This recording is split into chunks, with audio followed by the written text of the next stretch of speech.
Welcome all of you for joining us tonight. I hope you had a good fall weekend. And so I'm going to call this meeting to order with a moment of silence and a salute to the flag. And tonight, the moment of silence is being dedicated to Lou Schneider, who is has been an important part of our Somerville community. He's the crossing guard over at the Brown School.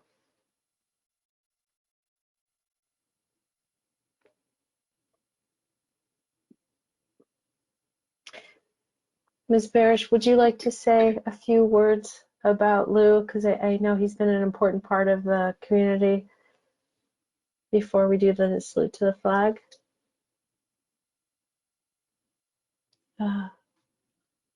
Eleanor, are you muted? Try that again. Thank you. Carmen, I'd be honored to say a few words about Lou. He was a beloved member of the Brown School community, having served as a crossing guard there for a decade before retiring a few years ago when he was in his 90s. Every day, he had a cheerful greeting for each student, staff member, parent, and neighbor who crossed the street at his corner. He didn't just help the community feel safer, he helped everyone feel cared for. A generation of Brown School students and families will remember him fondly. Thank you for sharing that about him. I've heard about him for years. I have seen him on the corner, and it is one of the reminders that all of the adults in our play some role in our kids' lives, and is so deeply appreciated. So thank you for sharing that. And now a salute to the flag, Ms. Santiago, please. Thank you. I pledge allegiance to the flag of the United States of America and to the republic for which it stands, one nation, under God, indivisible, with liberty and justice for all. Superintendent, would you call the roll, please? Certainly, Chair. Dr. Phillips? Present. Ms. Krepshin? Present. President McLaughlin? Mayor Curtatone? Present. Mr. Green? Here. Ms. Barish? Here. Ms. Patone? Present. Dr. Ackman? Here. And Ms. Norman? Here. We have a quorum. Fantastic. And tonight, the next item of business is the report of student representatives. Tonight we have Natalia joining us as the high school is going through a selection process so that we will have 2 student reps. Natalia, are you there? And you have the floor. Could you hear me? Can everyone Absolutely. hear me? Yes. Good evening, everyone. My name is Natalia, as many of you may know. The first subject I wanted to address is once again that Remote 7 class. Once again, many of my peers or just students have been commenting to one another that Remote Class 7 is ending too late and that they'd prefer to perhaps start like instead of 9 o'clock, maybe 8 a.m. because many students like myself work right after school and we lose hours because of that Remote 7 class. And many of us find it unfair that some people do not have that block. And then that just kind of creates this kind of like unfairness between everyone.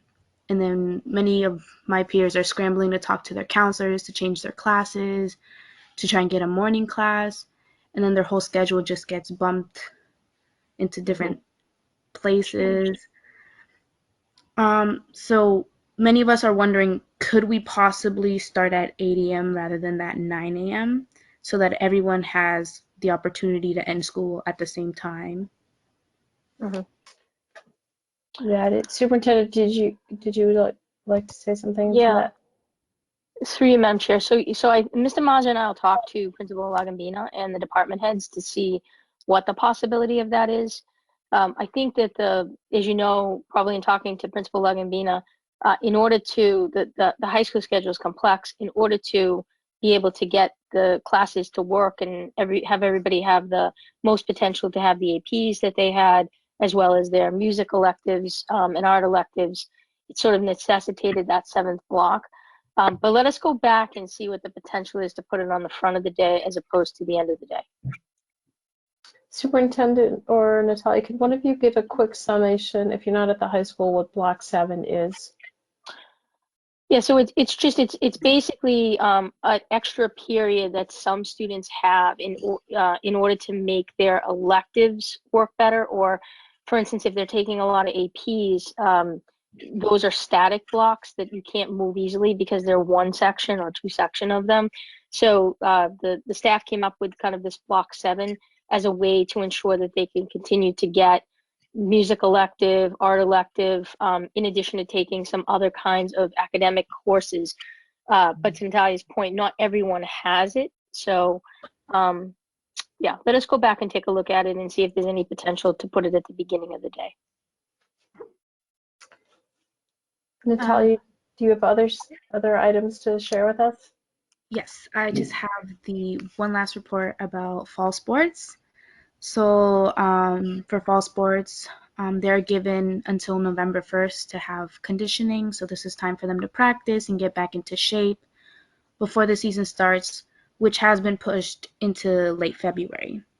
The sports that will be playing are boys and girls soccer, football, cross country, and golf. Unfortunately, volleyball is unable to play for this season. And from what I've heard, girls soccer has started their conditioning. They started at 6 a.m. today till 8. So, Wow. Yes. And then I know that cheer has started their practice today, this evening. So, thank you. Thank you for that. Does anyone have any questions for our student rep? We appreciate it. We know that you have a long day of school and you have work and then you join us and you do that cheerfully, and we appreciate your time. It's important, especially hearing from a student perspective as we are in this very unusual year. So we are going to continue to rely on you to share the student perspective with us. Thank you so much for joining us. And now, Mayor Curtatone, would you like to give an update on sort of where we are with buildings and where we left off in the town hall and where we are today? Sure. Good evening, Madam Chair, members of the school committee, and the public tuning in. You have to bear with me. I'm going to see now if I can get my screen up. Can you see that? We can. Yes. So this is obviously we had a very well-attended public presentation where the city, the schools presented on our approach to reopening, and working with you, Madam Chair, the superintendent. We agreed that at every school committee meeting, in addition to other meetings we will hold in between, we'll give at least a status update where we've come since our last meeting. I don't have a ton to report, but there are, although incremental, not insignificant updates, and I just want to go through them briefly here. And I'm sure we'll put up, if folks have particular questions, they can email, where they can send an email to, or if they want to see the presentation that we held about a week ago, where to view that. So as we frame that presentation, if you recall, for those who were able to in attendance, it really is around what are internal and external factors. I'm going to focus on a couple of the internal components tonight. As the external, we are regularly and real-time monitoring where we are in external factors, community transmission rates and other things, and how we'll monitor that as part of our indicator table moving forward. But tonight I want to give updates on a couple of components of the internal factors we are analyzing and evaluating, and we'll be trying to influence. So one of them, as Shirley very well talked about, are building and ventilation and how to achieve low-risk scores we presented in that meeting. And this is important for us. As I made mention in the public meeting, we all agree. We're not going to sacrifice the safety of our student population, our teachers, our staff, the community at large for attempting to achieve the minimal. We want the lowest risk score possible in all our school buildings, and that is one of the critical factors we must achieve prior to opening, assuming the external lines up. So just some updates where we are in our building assessment. We are now under contract with PMA as one as project manager. If you recall, PMA, if you don't, but PMA, for those who don't know, also serves as the OPM, the owner's project manager for the new Somerville High School project. A very inside baseball, but very significant achievement since we met last with the public is we were able to obtain from DCAM, the Department of Capital Asset Management from the Commonwealth, approval for an emergency procurement process for the building improvements. Why is this significant? As we get to, reminding folks the dates we're trying to reach and milestones in order to start opening buildings, we really need this approval to expedite as fast as possible all the work that needs to be done in our buildings. So, there is an outside chance of building activity, as I mentioned before December 1, and if they are, we are certainly going to be working to open those buildings as they become ready. But I want to remind everyone, a lot of the ventilation and filtration upgrades are already happening on what we would deem an accelerated timetable. So there's really no guarantee that an early opening would be possible, but we will not get there. We would not get there without this approval. So this was an important milestone we just reached. In terms of where we are on the next steps, our own infrastructure asset management department is working with our owner project manager, PMA, and the public schools to align the sequencing of what work will be done first and when, and prioritize that work. Again, this is also to reconcile with the school's reopening plan. We're working, securing the contractors necessary to complete the work, the scope of work, which was outlined by our outside consultant, Fitzmyer and Tachi, and we'll be finalizing those schedule in the next few weeks. As part of the emergency procurement process, the infrastructure asset management division is soliciting quotes from 3 different contracts, and I can report this evening that today we have 1 full response, 1 partial response, and we're close to having a 3rd. And at the moment, we're estimating the cost range of the work to be in the right now, as I speak, $5 to $7 million range. So not an insignificant amount of work that has to be done. So I just want to remind folks of that.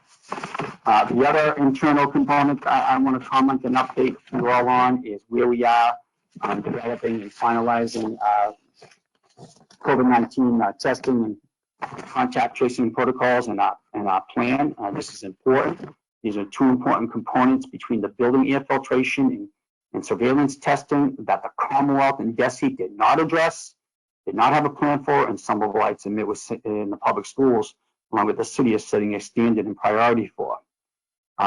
So what I can update now is that we are evaluating all vendors. We're engaging with vendors, and we're evaluating all those vendors and protocols, and we're trying to determine what would best fit us. We are finalizing logistics and a schedule. We'll be identifying a specific testing locations and a schedule in terms of who gets tested when. And initially, we started with the PCR test, and also developing our own internal school-specific contact tracing plan. And so that some testing logistics really can't be put into place until decisions are made about the exact order in which what schools will be open, and as well as the final universe of staff and students, and that's obviously dependent upon how we determine what buildings will be ready when, and which populations be suited for those buildings. Obviously, the school department and the committee's priority. So that is a brief, not a broad update, but specific to a couple of points. We are making progress, and next time we meet as a committee, we'll certainly have many more updates. And again, as we remind everyone, we will be holding another public meeting later this month, and as well as November, But every time we meet as a school committee, I plan to give an update to start the meeting, working with the chair and the superintendent and the committee. So that's it, Madam Chair, and I hope we put the address up on where people can seek out the entire presentation from a week ago and where they can send in their questions. Thank you. Yes, Eleanor. So I have Eleanor, Ms. Barish, Mr. Green, and then Dr. Phillips. I don't know if we can, and then Ms. Patone. I don't know if a few of us, if we're not speaking, might turn off our cameras, whether that would improve the bandwidth capacity. I don't know if it's only on the mayor's end. Thank you so much for that. Thank you for the update, Mayor Curtatone. And Ms. Barish, you have the floor.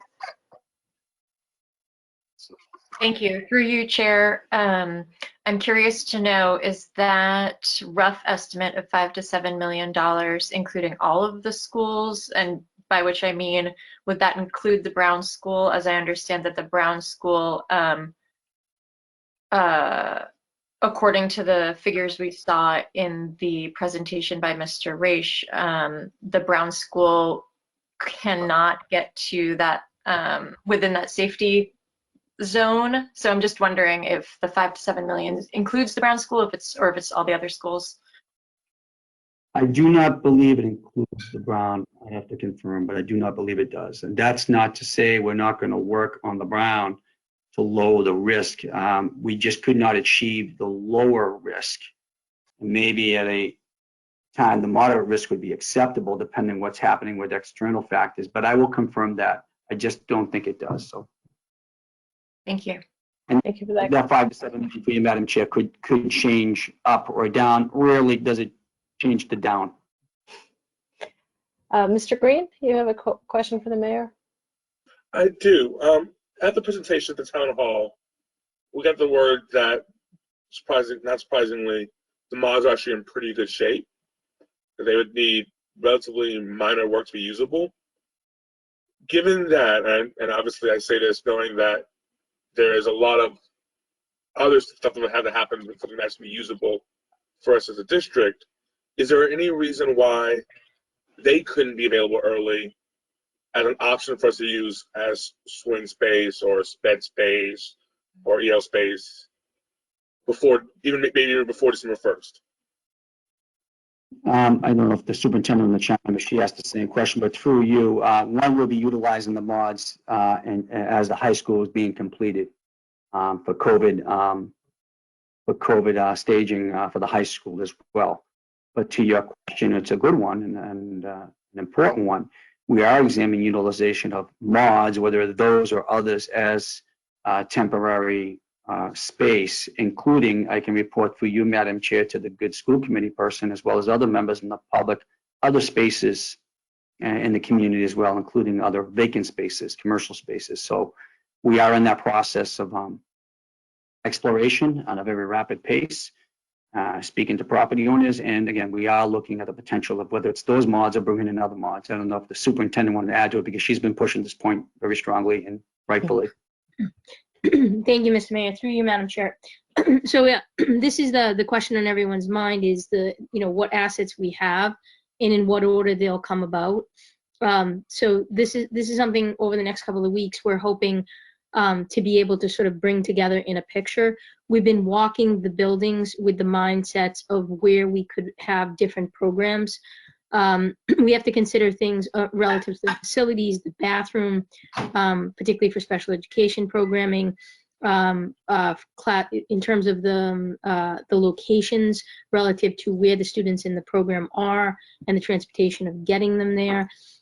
So the mods are definitely a group of classrooms that we would be looking relative specifically to the high school, of looking at our high needs populations at the high school as a mechanism for bringing them back potentially earlier. That, of course, is with the assumption that there will be several other asset buildings that can come online that will enable us to get special education, substantially separate or self-contained programming, high needs, ELL relative to levels 1 and 2, And then, of course, our pre-K to 2, which is the first set of priority students. So that is, our hope is to have that coming together as these assets come on. We're looking at the buildings, kind of all areas of the buildings. And to the mayor's point, we're looking outside to also see what additional kinds of spaces we might be able to either lease or to take advantage of. So And hopefully, Matt, if I may add to that as well, because I know the question may come up, perhaps someone didn't tune into the meeting or we didn't state it clearly enough, whether or not, while we have city buildings, just move kids there. It's not that simple. Number one, we have to adapt the building for this particular education use. And I want to remind everyone, the school buildings are the best buildings in the city.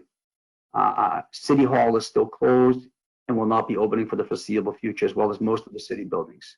Other than traffic and parking, which will be opening. That's it.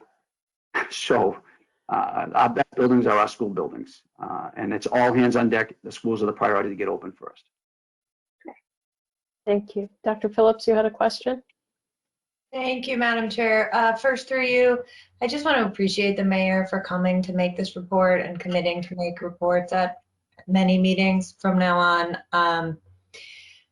The community has lots of questions about the reopening, the buildings, the metrics, the testing, and I appreciate your willingness to come share updates and answer questions. So I crowdsourced my questions tonight, and so I'm just going to share some questions that came up from the community. The first one for you is related to COVID-19 testing, and I'm not sure how far plans have developed, but what are the options if a child can't be COVID tested regularly? The questioner was particularly concerned about children with sensory issues. But then another questioner asked, what if teachers or students just decline to be tested? What are we thinking the process will be? Well, I can thank you for the question. So let me try to answer both of them. I'll just first for context, we are starting with type of test, a PCR, nutrition or PCR test, which is the nose swab, and they're doing more anterior swabbing. But testing is evolving. More rapid, accurate, rapid tests may be available, and we will saliva tests, and we'll be continue to explore that even as we launch with PCR. And we're working with experts in the academic and medical field as well. And that'll continue to evolve. You understand there may be accommodations need to be met for those who cannot be tested for medical reasons, and the team will be addressing that.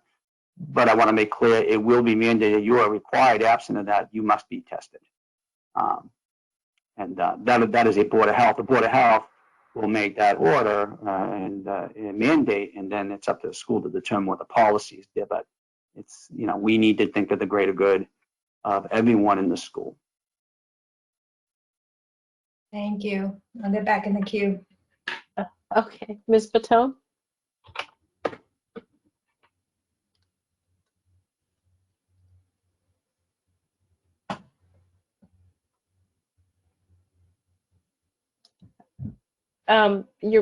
Laura, I think you're still muted. Thank you.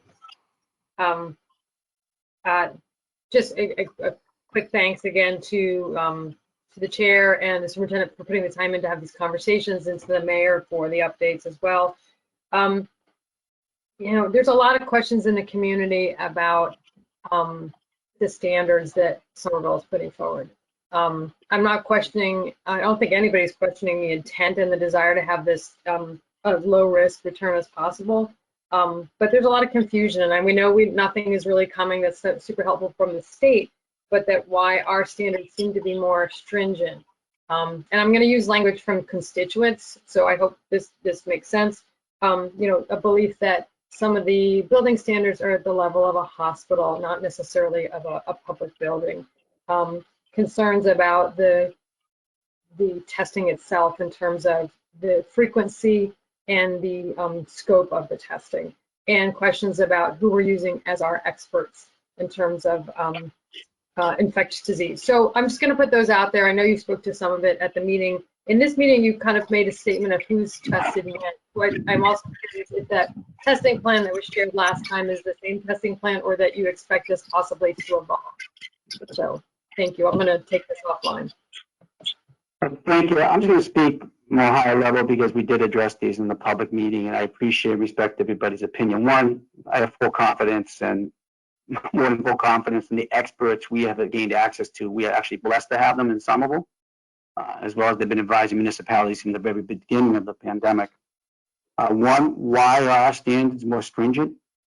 Well, let me ask you, why aren't others to our standards? Why hasn't the Commonwealth issued a plan around safety in schools, around building air filtration standards? They have failed to do that. They have failed to address it, or to submit protocols for surveillance testing when experts have stated these are two components we should address if we want to safely return teachers, staff, and students to schools. So I don't think you play down you're saying sports to a lower talent level, to lesser standards. I think we set it. And we've done that from the very beginning. The approach to schools has been no less than the approach to entertaining or analyzing or deliberating what parts of our lives and our economy we should open. And we have two goals in mind, and they're consistent, guided by 2 stars: ensuring that what we do does not jeopardize the health and safety and well-being of our community, in this case, the teachers, staff, students in the neighborhoods, community at large, and ensuring that if we do open, the likelihood is that it's sustainable, that we remain open. All the best information we have around school reopening is lessons learned from other parts of the world. And, you know, there was a lot of talk about whether there were risk of transmission in schools. We've seen that blown out of the water. There is transmission in schools. We've seen major outbreaks and closure of schools. So I have full confidence in our approach. We're not going to deviate from it. Full confidence in our experts. We're always willing to listen to opinion, and we will take that in. But we're not going to jeopardize. We refuse to jeopardize the health and safety of those students, the staff, and the community. Thank you for that. And then, Dr. Phillips, you have one more question, and I also would just like to acknowledge that City Councilor from Ward 4, Jesse Klingon, is also joining us tonight, both as a capacity, I'm sure, as a parent and as an elected official. Dr. Phillips, you had another question? Can't hear you. Muted. Thank you, sorry. Thanks for the time. Thanks for your answer to the previous question, Mr. Mayor. Through you, Madam Chair, just one quick question that's come up a lot.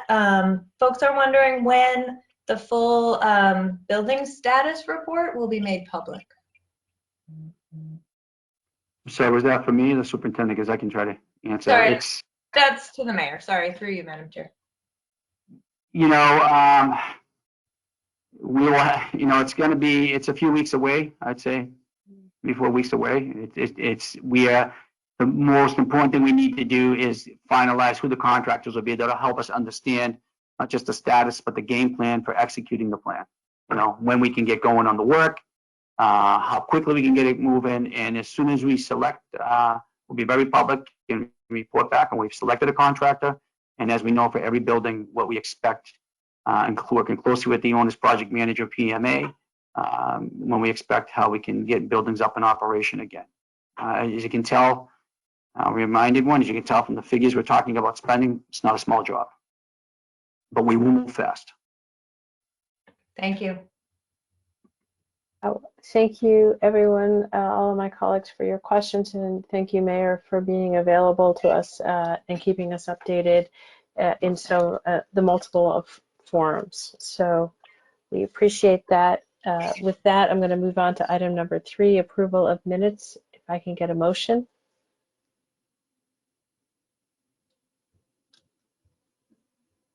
Is there a motion to approve the June 8th, 2020? There's a motion by Mr.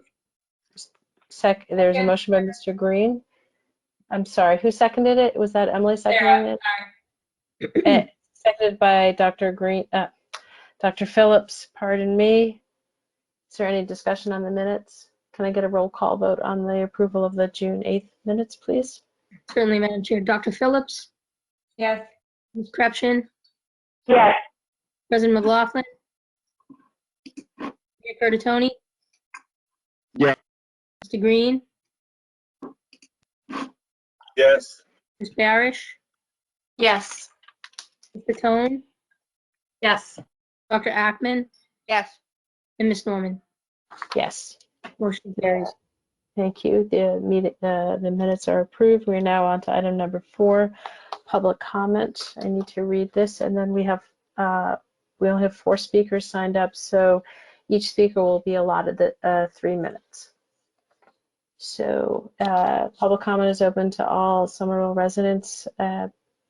Sign up sheet, we know how that's going to happen. Speakers are allotted 3 minutes each to speak, though depending on the number of speakers, the chair has the discretion to limit the comments to 2 minutes. Tonight we will get 3. Public comment is not a discussion, debate, or dialogue between citizens and the committee. It is a resident's opportunity to express his or her opinions on issues of school committee business. Public comment is intended for the school committee to receive input from the public, but not as a method to receive specific requests, which should be channeled through school and district leadership or individually to school committee members. To this end, members of the committee will not reply to public comment in the course of the meeting, though individual and members may follow up with, and items from public comment may be taken up in future meetings. The committee and/or administrators will not be prepared to directly respond to citizens' questions posed in this forum. And public comment is a matter of public record. Speakers should be aware that all meetings of the Somerville of the school committee are filmed on public access and are recorded for future viewing. Public comment will also be made part of the minutes of the meeting. Submission of a written copy of your comments is encouraged, and comments without a written submission will be summarized in the official minutes. To ensure multiple opinions on a given topic are heard for other reasons, the chair may call on speakers outside of the order of the sign-up sheet.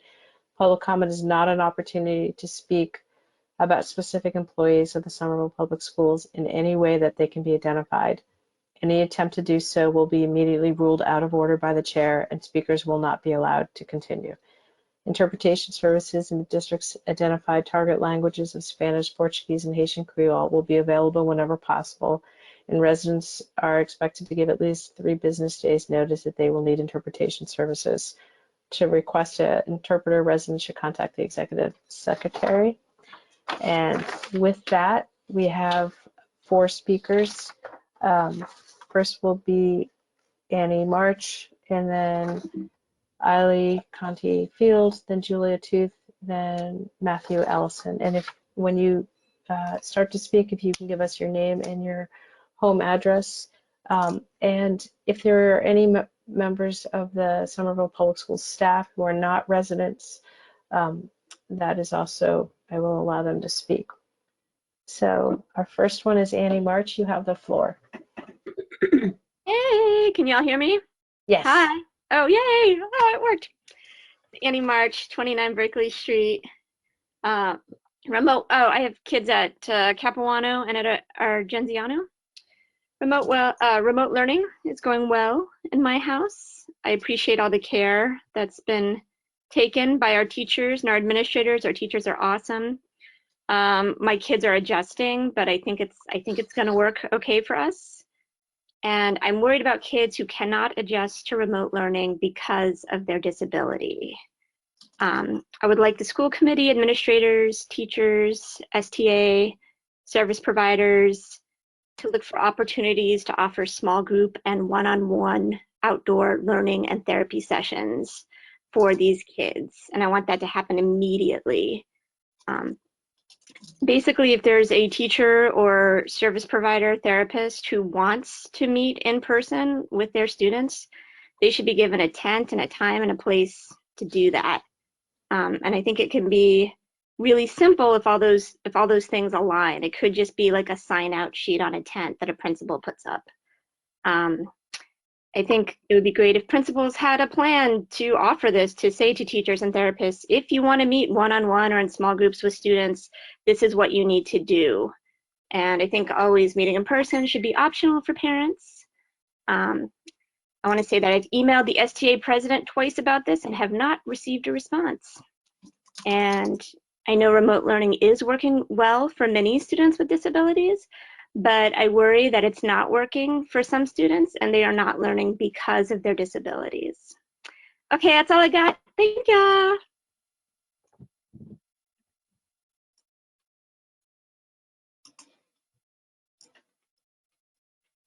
And I'm muted. Sorry about that.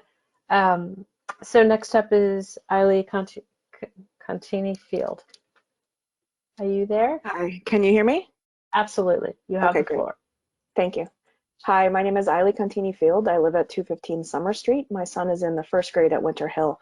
I also have a 3-year-old daughter who's been joyfully attending full-time in-person preschool since July. I cannot tell you how many different types of privilege I enjoy, from being white to being fluent in English to being fully employed, and yet I am on my last thread. In the wake of the most recent virtual town hall on school reopening, I asked to meet with my city councilor, Ben Ewan-Campen, to discuss Somerville's school reopening plans. I was incredibly frustrated by the diffusive and obfuscatory nature of the decision-making process around all aspects of school reopening.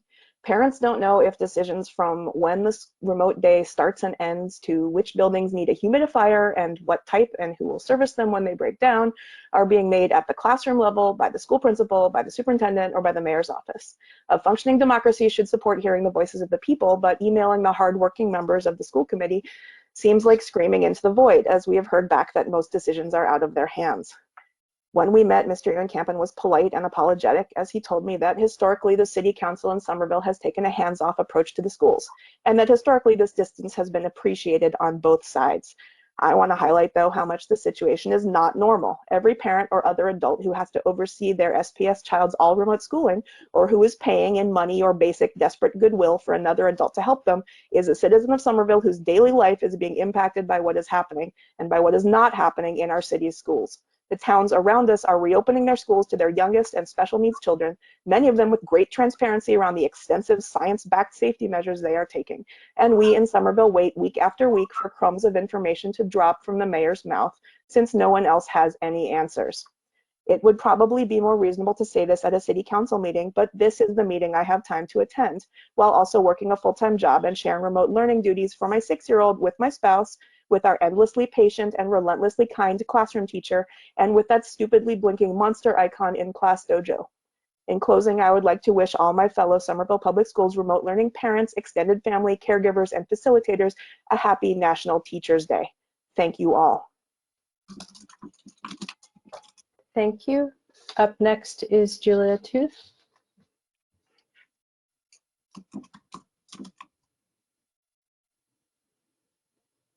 Hi, I'm unmuted now. Okay.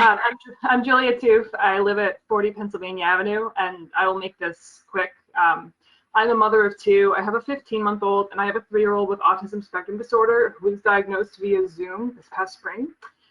He's been evaluated for an IEP and was found to qualify by SPS, Special Education, at the Capilano. On parts of the assessment, he was found to be at the level of a 1 to 2-year-old. Clearly, remote school is developmentally inappropriate for my child. I worry that his social and emotional development will be permanently hurt by a lack of in-person schooling, and it's difficult for me to understand why Somerville has adopted stricter standards such as humidification, as we've discussed previously, than neighboring school districts, and not chosen to bring back the youngest special ed students. Boston, Cambridge, Medford, and Belmont, to my knowledge, have all restarted special education for this age group.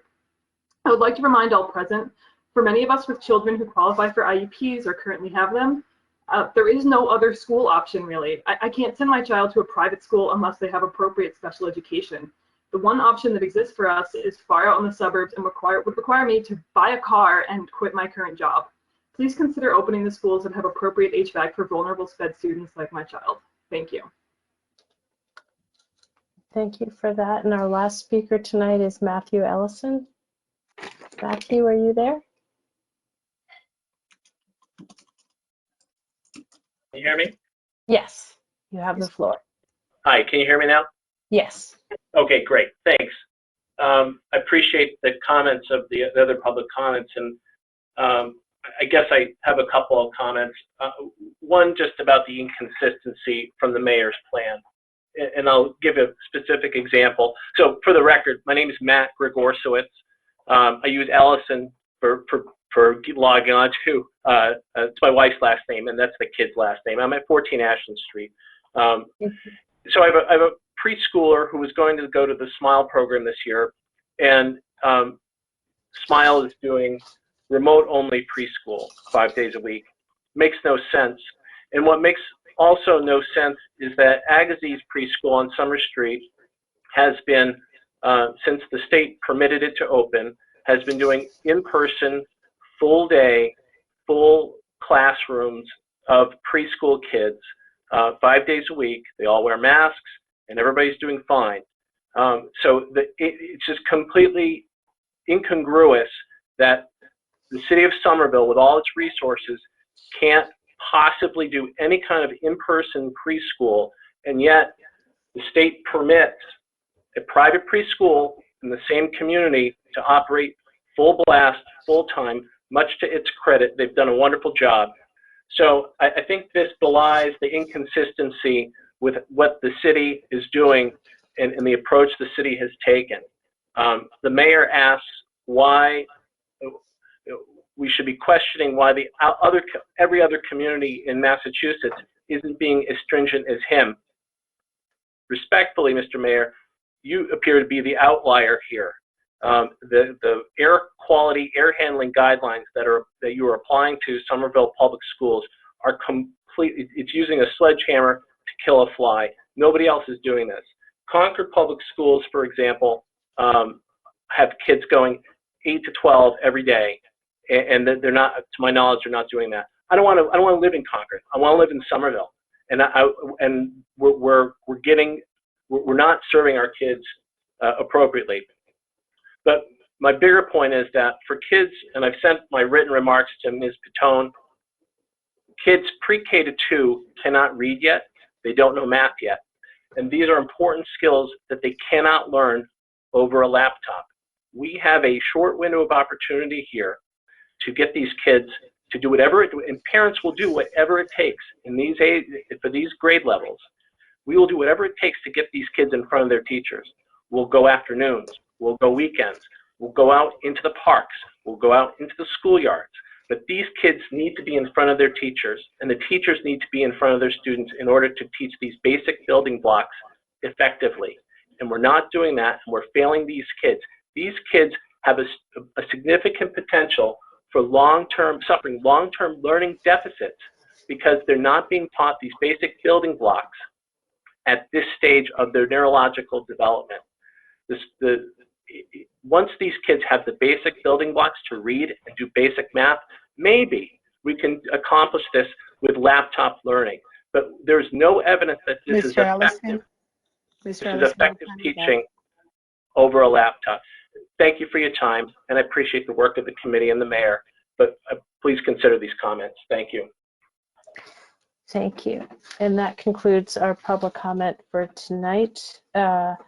We are now going to take an item out of order and go to,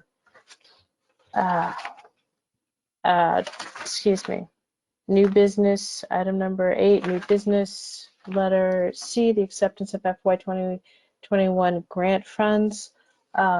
Superintendent is... Yes, Director, through Madam Chair, Director Gorski is here. And here he thank is. you so much. So, Director Gorski, if you could walk us through what these different grants are, and also if you have it handy, how much of it has already been, what we've accepted and what we may have already spent, or let's do the acceptance part first. Sure. So we obviously have our entitlement grants, Title I, Title II, Title III, Title IV. Title I is obviously our largest grant. It helps fund our math and reading programs along with professional development. Title II funds training, recruiting, and retaining of high quality educators, including teachers, paras, and admin staff. Title III supports our English language learners, including funding professional development for teachers and administrators and family engagement programs.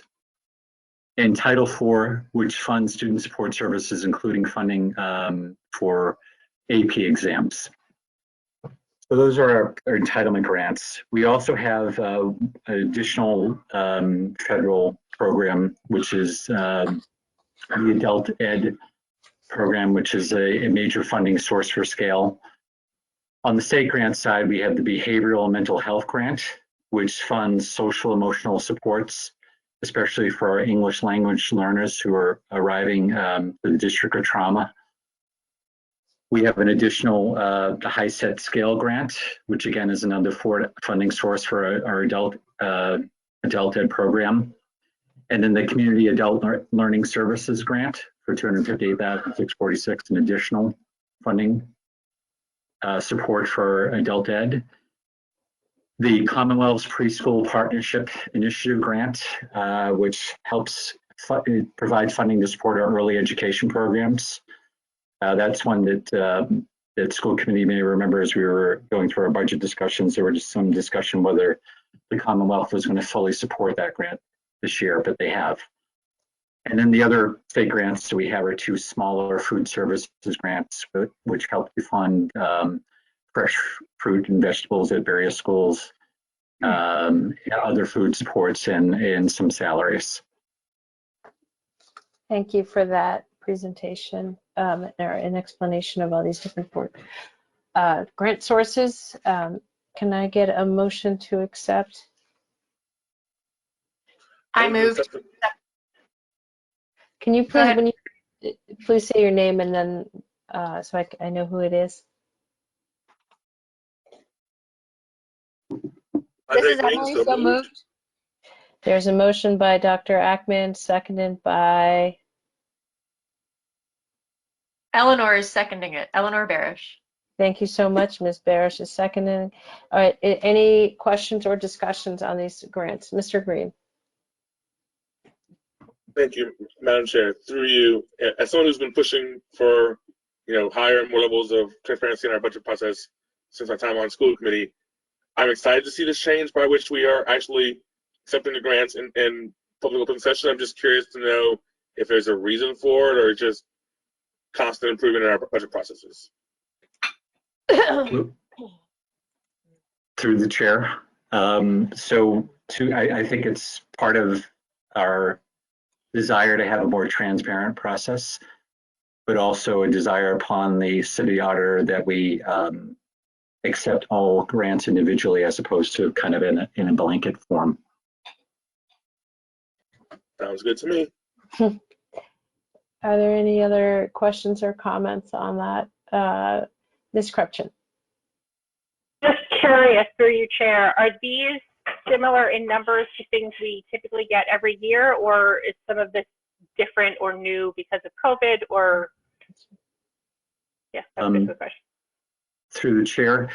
So our funding for FY21 is pretty stable. Obviously, that's something that we're going to watch. We, as we've discussed at various school committee meetings and our finance meetings, we'll see what funding is going forward. But for this year, this is similar to the funding that we had for FY20.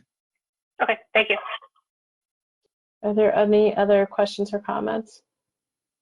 Director Gorski, these are the amounts, are these the same amounts that were in the original budget presentation back in whenever that month was? I don't know if we did it in June or July, or have these numbers changed at all since we initially saw them and built the budget? These are very similar. Excuse me. These are very similar numbers to what we presented at that budget presentation. Thank you so much. And I know it makes for a long day, but I do appreciate doing these grants, the increased transparency, doing it more publicly. We do it in the subcommittee of the Finance and Facilities, but I think it's important, especially during these kind of crazy times, that as much information as we can share with the public as possible. So I appreciate you being here. And if there are no other questions or comments, can I, Mr. Green. One more, building off of Ms. Krupchen's comment. I know, as you mentioned, our funding this year is stable for Title I, but I do remember you mentioning there was some concerns with Title I going forward. And I think if we're doing this in public, it may behoove the public to hear that. Can you speak to that for a moment? That is a great question. Through the chair. So the funding, and we've discussed this previously, we were notified by DESE last year that basically we're one of the districts that's on a watch list based upon income, the relative wealth of the district. This is an issue that we may face decreased Title I funding in FY24. So that's something that we need to monitor and obviously have that conversation with DESE. Thank you. Superintendent Skipper? Yeah, through you, Madam Chair, and also parts of Title II are being phased out. And and so we took a big hit a year ago, and it's a 5-year phase out unless something changes federally. So you know, we will continue to see some amount of decrease. And I don't mean this to be a pop quiz question, but we also have gotten a significant private grant for early education. Where are we? How many more years of that grant do we have? Because it was significant amounts of money. Are you There are talking 2 about, more years. excuse me, the CPPI grant? Is that what you're referring to? Yes. Can you Yeah. can you translate those letters into words for our public? Maybe Maybe it is a pop quiz. Sorry. The Community Preschool Partnership Initiative Grant. Thank you. I have it written down so I can translate it. Yeah, we have, I'll clarify with the superintendent, I think you're referring to this year and next year when you're saying the 2 years. Yeah, correct. But it is a renewal grant. So in other words, we have to wait each year to ensure that it's actually funded. Right. Correct. Okay. Any other questions or comments before? Okay. Hearing none, can we get a roll call vote to approve the acceptance of the federal, state, and other grants? Certainly. Dr. Phillips? Yes. Ms. Krepshin? Yes. President McLaughlin? Mayor Curtatone? Mr. Green? Yes. Ms. Barish? Yes. Ms. Patone? Yes. Dr. Ackman? Yes. Ms. Norman? Yes. Motion carries. Thank you so much. And Dr. Gorski, I'm promoting everyone tonight. Director Gorski, thank you for joining us. Do you, off the top of your head, know the date of the next Finance and Facility meeting? October 14th. October 14th. Thank you so much Yes, for next this. week. Good times. All right. Thank you for joining us, and we will see you next week. And so now we're going to resume the agenda in order and go back to item number 5, the report of the superintendent. Superintendent Skipper. Great.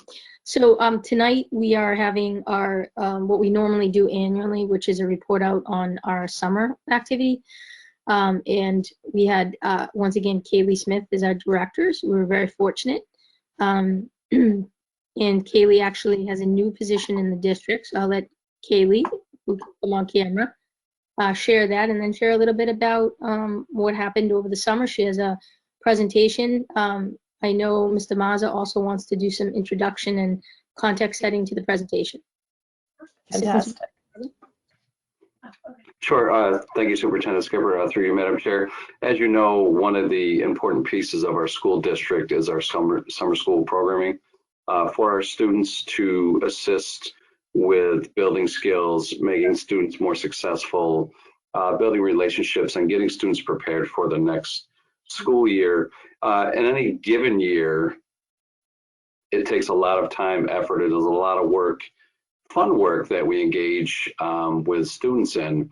But this past summer, as you know, things were a little different.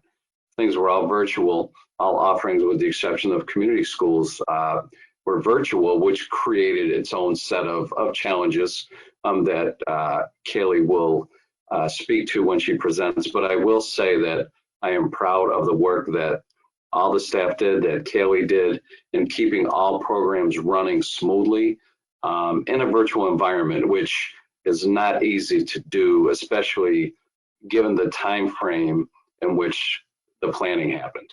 So I want to thank Kaylee publicly, for the work that she has done. I want to thank Director Trevisoni for special education programming, Dr. Davila with the spell programming, our community schools programming, calculus project, and so on.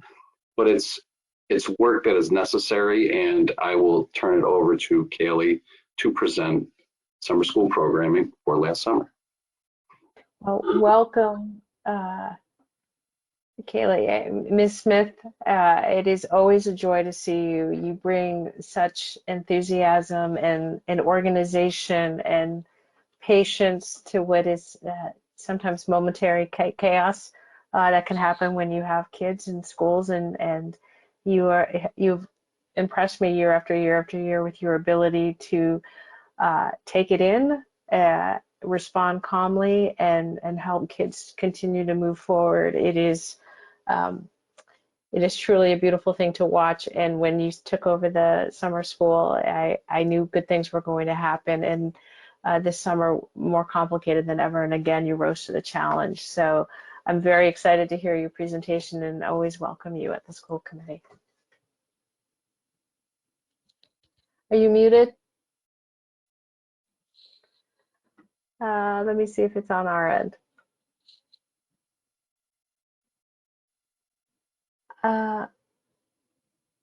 Where did you go? Let's see. She, I see her. Is she? Look at us troubleshooting. Okay. Hold on, I just sent her. There we go. Now? Yes, now we can. Okay, all right, good.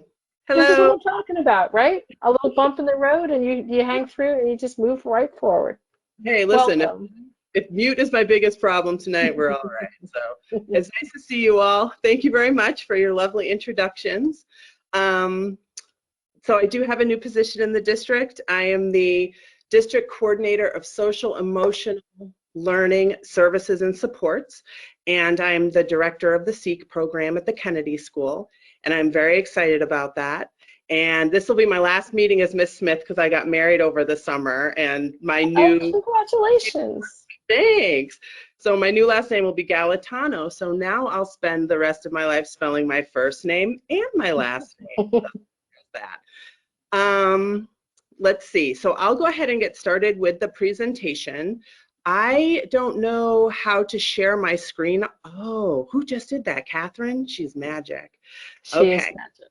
So this is Summer School 2020. On the next slide, I just talk a little bit about how some of the things basically that Chad spoke to, which was the difficulties of the unprecedented times, kind of a lot of curveballs thrown to administration, but certainly to teachers. And teachers really, really rose to the occasion and did a great job with remote learning. And they also came up with some great suggestions for us. So in the previous years, I think last year, my main focus on the slides was kind of the schools from which the children came and attended which programs. This year, the slides that we're going to see following this one and beyond are going to show us the attendance rates, because it gives us an idea of not only how many kids were there, but how they engaged. So on the next slide, if you don't mind, Catherine. These next 4 slides are going to be special education, and each one just has a little graph that just gives us kind of an overall average of who attended each week. So it starts off with a weekly breakdown, 4 weeks. The overall average was 66. No, that's okay. You can go ahead, Catherine. And this one was ESY, the extended school year. It gives us an idea of how many. It looks like they had most students who attended were in the highest level were grades 1 through 2.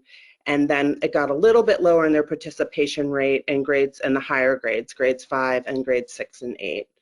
The next one is life skills. And they had a pretty good overall average. There was one class with 10 students, and then below just breaks down each week as it looked like for the teachers. And then the next one is SKIP, and SKIP had, their numbers were fairly low, but I think that, and I'm not gonna lie, I don't know the reason for that, but it was broken down by week for a total of weeks. Well, it's hard to track too because there's only 3 students. So I think that perhaps the way that the teacher was able to engage with each kid each week kind of throws their numbers off and makes it look really low when it probably shouldn't look that low, if that makes sense. Can I ask you, when you say it's a program like SEEK, if you could give a quick explanation of what it is, because we are so used to speaking about these programs, and I don't think everyone in the members of our public know what the different programs are. Oh, sure. So do you want to go back to the beginning, or do you want me to No, just? I think going forward, that would be great. Like what is SEEP? Okay. Oh, What is see, SEEP? yep. Let's get, I'm going to stop. You go forward, but anytime you use a name for a program, if you could just give us a quick, and that is, or the PATH program or whatever it is. So SKIP actually doesn't break down to be any, like ECIP is like Early Childhood Intervention Program, ESY is Extended School Year. SKIP, I don't know what that is an acronym for. Christine, tell us. Hey, Kaylee. SKIP is Somerville Kennedy Intensive Needs Program. So it's really for our students with the most significant intensive needs. Okay. Thank you, Christine. I'll stay here in case you need me. Phone a friend. In life skills, can we also define life skills? Life skills are for students who have borderline intellect, who require the curriculum related to life so that it's an application of the skills. So it's not, it's learning, you know, many of the foundational skills, but then really applying it to life, which it takes ongoing life planning for better post-secondary outcomes.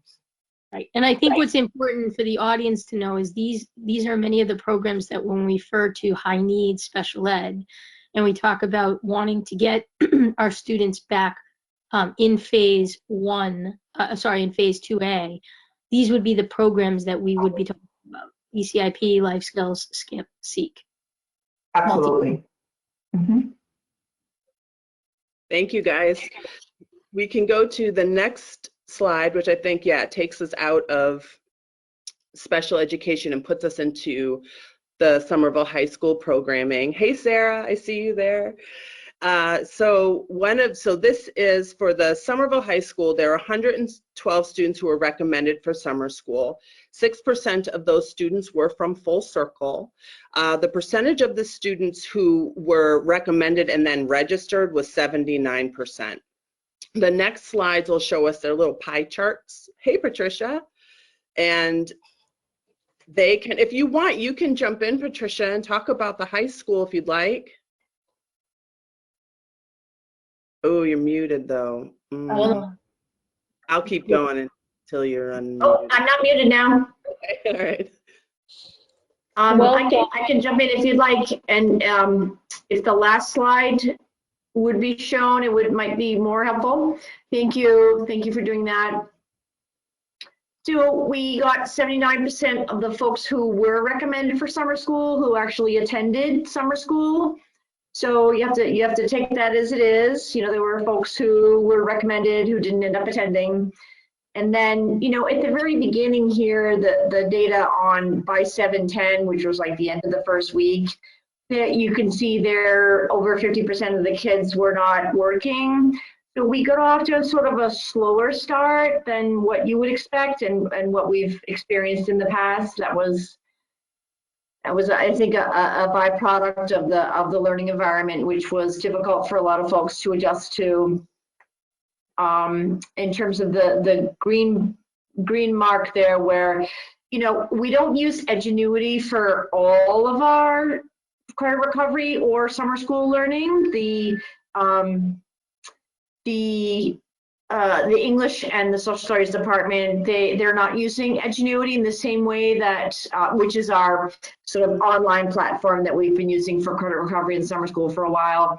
English and social studies, they have been using other mechanisms that incorporate more writing due to the sort of the limitations of the Edgenuity platform. If you look at the different content areas that of students who needed credit recovery, you can see that math is far and away the highest. And so that's one of the reasons why we've continued to use the online platform that we have to recover credit for math. In terms of the overall enrollment in summer school this year, I was actually, it was 6% of the students were from Full Circle. So that's just an important data point. And another point that I noticed isn't on here which was a point to consider, but something much, something to consider was that I believe it was 48% of the students who participated in summer school this year actually earned credit. So it was a lower percentage this year of students who earned credit. Typically it's higher. So it wasn't due to the multiple factors involved in putting kids through summer school this year. We didn't get as many kids who actually recovered their actual credit. Yeah, if you'd like. I actually want to jump on that point because, you know, think about Mary, it's hard to hear you. Am I echoing? Yes. Can you hear me now? Yes. Better. Better, yeah. When you think about, there's roughly about 1,300 students, 1,250 to 1,300 students at the high school. It's about 10%, which is less than what's typically recommended for summer school. And these would be students that are being recommended because they struggled with remote learning. So one of the things that was a question was, do you, since that was the only delivery mechanism we had, do you take students who have already shown they struggle with remote learning and use remote learning to recover? So, Right. but absent having another methodology, that was the choice. I mean, I think what we tried to do was really small groups, one-on-one, in an effort to be able to reach them. So although the 48% is low for what we normally are able to recover for credits for students, it was 48% of a group of students that had struggled with remote to start. So the fact that we were able to get half of them over the finish line by doing different kinds of support mechanisms in the remote, I think at day's end was a step towards success. I think the big question that, you know, we always continue to ask is, okay, so of the students, of the 112 who did not recover, what happens? So you just talk a little bit about at the high school for those students, if they're dragging credit, what would typically happen for them when they come back? Go ahead, Trish. So that's a really important question to ask. And so one of the disadvantages of the system that we were forced to use this summer, we really had very little alternative, was that it was strictly online. Whereas what we normally experience for credit recovery or summer school is very much a blended opportunity. And so that blended piece where you have the really close assistance and close attention to from a teacher or a tutor or a volunteer.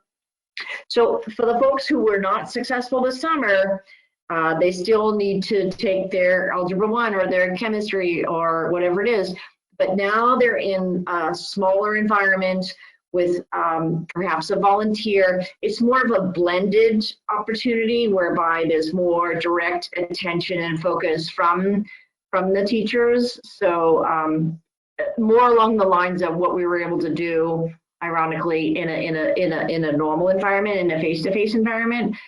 So I have higher hopes for their, and I'm in one of those classes myself, directing students and facilitating in a blended learning environment. So I have much higher hopes for their success in the fall than in the summer. That's right. Thank you, Trish. You're welcome. So that is actually a nice segue into Sarah's slide, which is the SPELL program. Because I feel like, Sarah, just based on what I read from what Julia wrote me, and Adriana, I think, was the other woman who wrote me an email, is that right?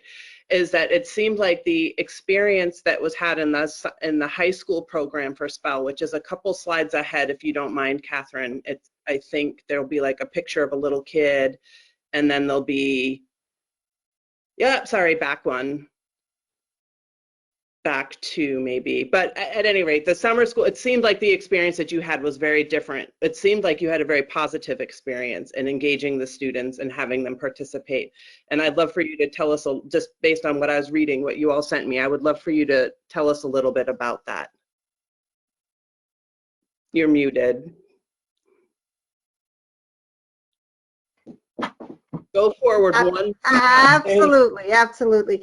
Thank you, Kaylee. I think that really, as you said, teachers were the key. We had 2 teacher directors, one for elementary and one for high school.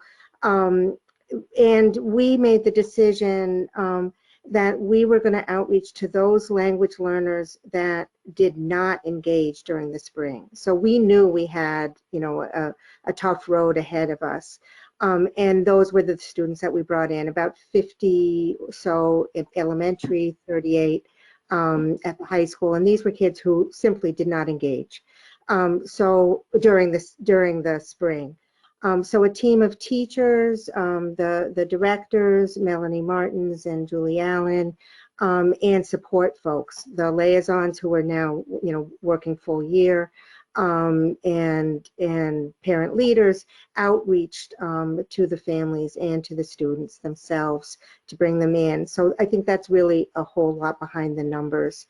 I think the other success is that the parts of the day looked very differently.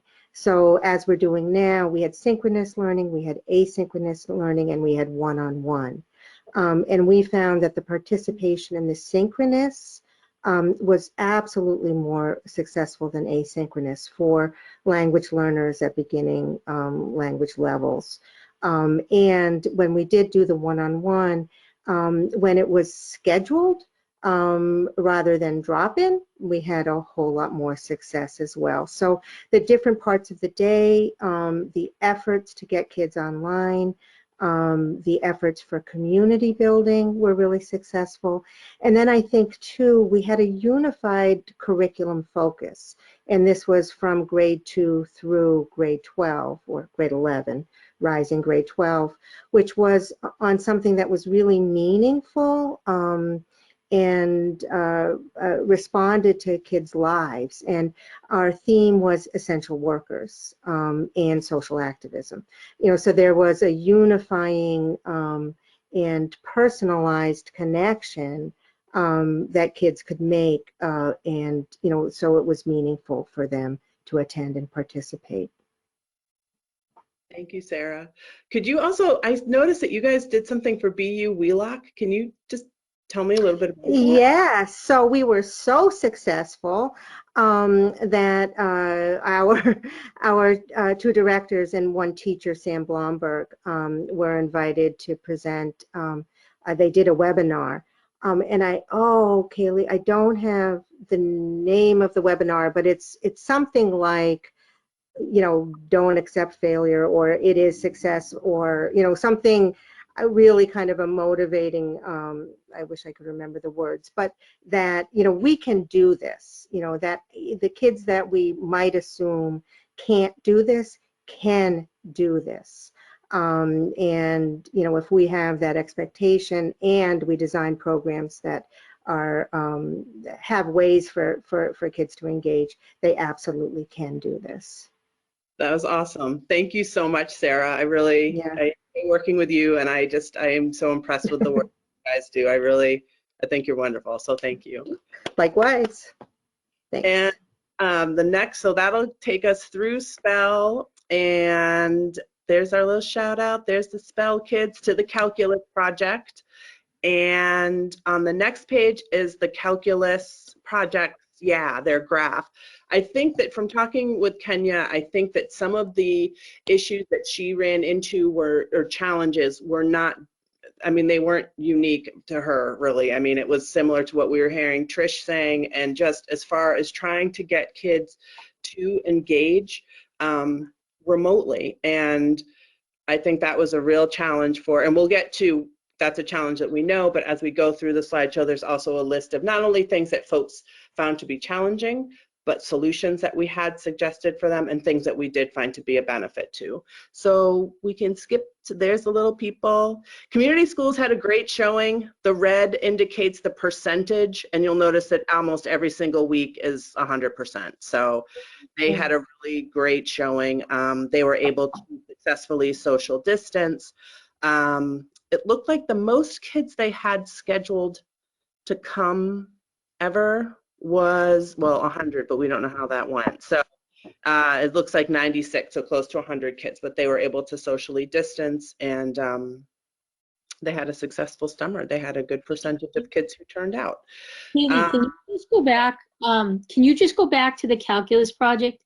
And can you just explain what the calculus project is? So the Calculus Project is a program that is it's to help kids get engaged and understand math in a practical way, and also, and I mean that just to say to kind of like increase interest in math.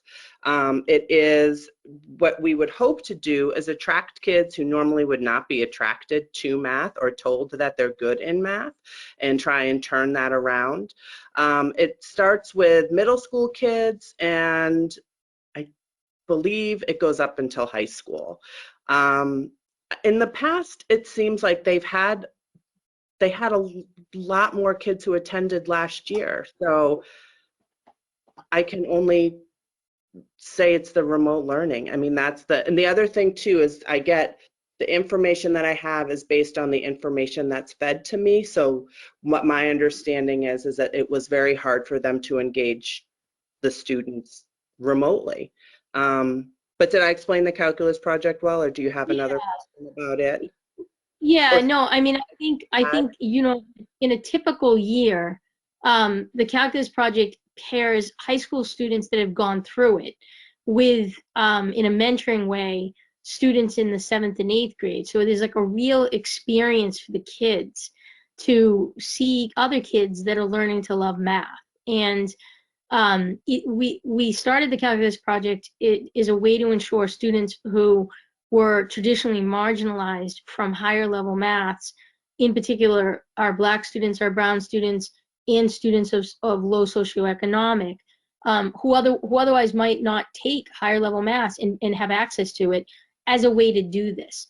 So the struggle was how to bottle all that energy and that peer kind of attachment and put it to remote and do it for the first time. And I think that's probably why you're sort of seeing a bit of the lower. I mean, I believe the year before we had about 100. So that's probably why you're seeing a little bit of a lower participation. So hopefully going forward, this is a program that will be able to meet in person as our school buildings open, because we do an in-person portion of this during the school year as well. Chad? Yeah, through you, Madam Chair, I think one of the important things to note about this program as well is there are high school mentors that come down and physically work with students, and they're role models for our students. And that in itself is a motivator for a lot of our kids that aren't necessarily excited about math. Seeing their peers that have gone through this program and coming back to assist them and to give them the motivation that they need to really love math, I think that's a staple of what this program offers. And it's difficult to have that in a remote setting because that live, hands-on, right in front of you, you know, relationship building just wasn't possible. Right, and building that connection with someone who is like you. I mean, that's what's very key to it. So, so yeah, that's the calculus project. After calculus project, community schools. So they were great. The little people came. They really enjoyed it. They were able to do it safely. We had the math and literacy. Oh yeah, just some fun pictures of the kids. We did the literacy and math tutoring program. That was Ori did that. I think Christine helped him with. I think he and Christine did that together.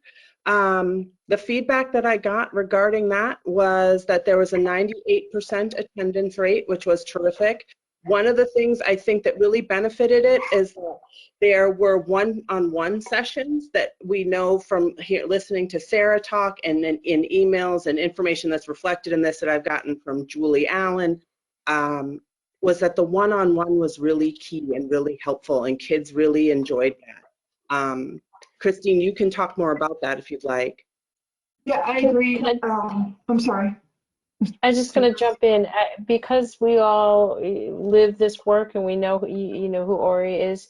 If you could take a moment and say who these people are and what their title is or what their responsibility is, because I think what I'm struck again and again is you have that the district is working in unison, right? So Ori does curriculum, Christine Trebisoni is director of special education, you have ELL, you have social emotional supports, all of the different components coming together. So if you could just say who their names and their titles and spell it out a little bit more, I think it's a helpful piece of information for the public to have. Okay, I keep forgetting. Sorry. You want me to do it, Candy? Yes, So, go ahead.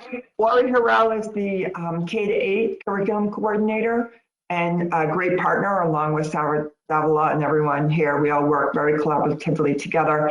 And I'm Christine Trebisoni, the director of special education. Ori and I collaborated. We also spoke with Sarah. What we noticed is that students perform best when they received one-to-one or very small group instruction in the areas of reading and math. And so we piloted this summer a program for the reading and the math instruction that was one-to-one. And we really saw some great improvements and some great progress that really impacted us. We tried to do that across all programs as much as possible, even if you were in a self-contained high needs program. And it really helped to inform our instruction moving forward now that we're in remote learning, really trying to do as much one-to-one and small group instruction as possible.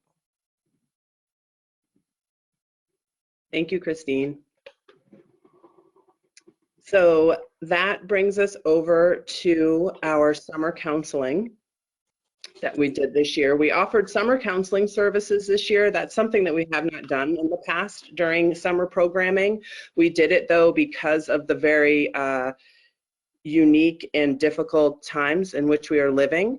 So what we did is we basically talked with the student adjustment counselors in the different schools during a meeting one time during towards the end of the year, just talking about how we would support our students. It was very kind of informal almost. And we decided, a group of us, that it's something that we felt that we really wanted to be able to support our students emotionally, continue sessions, be able to be there for drop-in times if they needed it over the summer. So we consulted with Christine, who totally supported us and gave us everything that we needed in order to do it. We talked with Liz Doncaster, who also supported us, and she worked with the general educator counselors, and we got together and offered student counseling services. Most of the calls, the contact was between a counselor and the students with whom they worked over during the year. So there wasn't a lot of crossover. As far as like if you worked at the Argenziano, those were the kids that you talked to. There weren't really crossover, which was fine. We found that it was actually, it was great for the kids, it was great for the parents, and it was really great for the counselors because you know, we felt like we were really doing what we were good at in a time where we felt very out of control. It was kind of like counselor, counsel thyself, and we really enjoyed it. And it was a great way for us to bond with our kids. The nature of the calls were all ones and twos. That means that the children were always safe. They were always, when doing a scan, doing kind of like a screening rather, we would ask them, where are you feeling? It was never, any kind of like a crisis or emergency. So the kids were always safe. We never talked to anybody who was in a yellow, orange, or red zone, which was great. So that was the summer counseling services. And I believe that will take us to the next slide, which are the challenges of which we've discussed, I feel, ad nauseum, and we are all aware that they exist.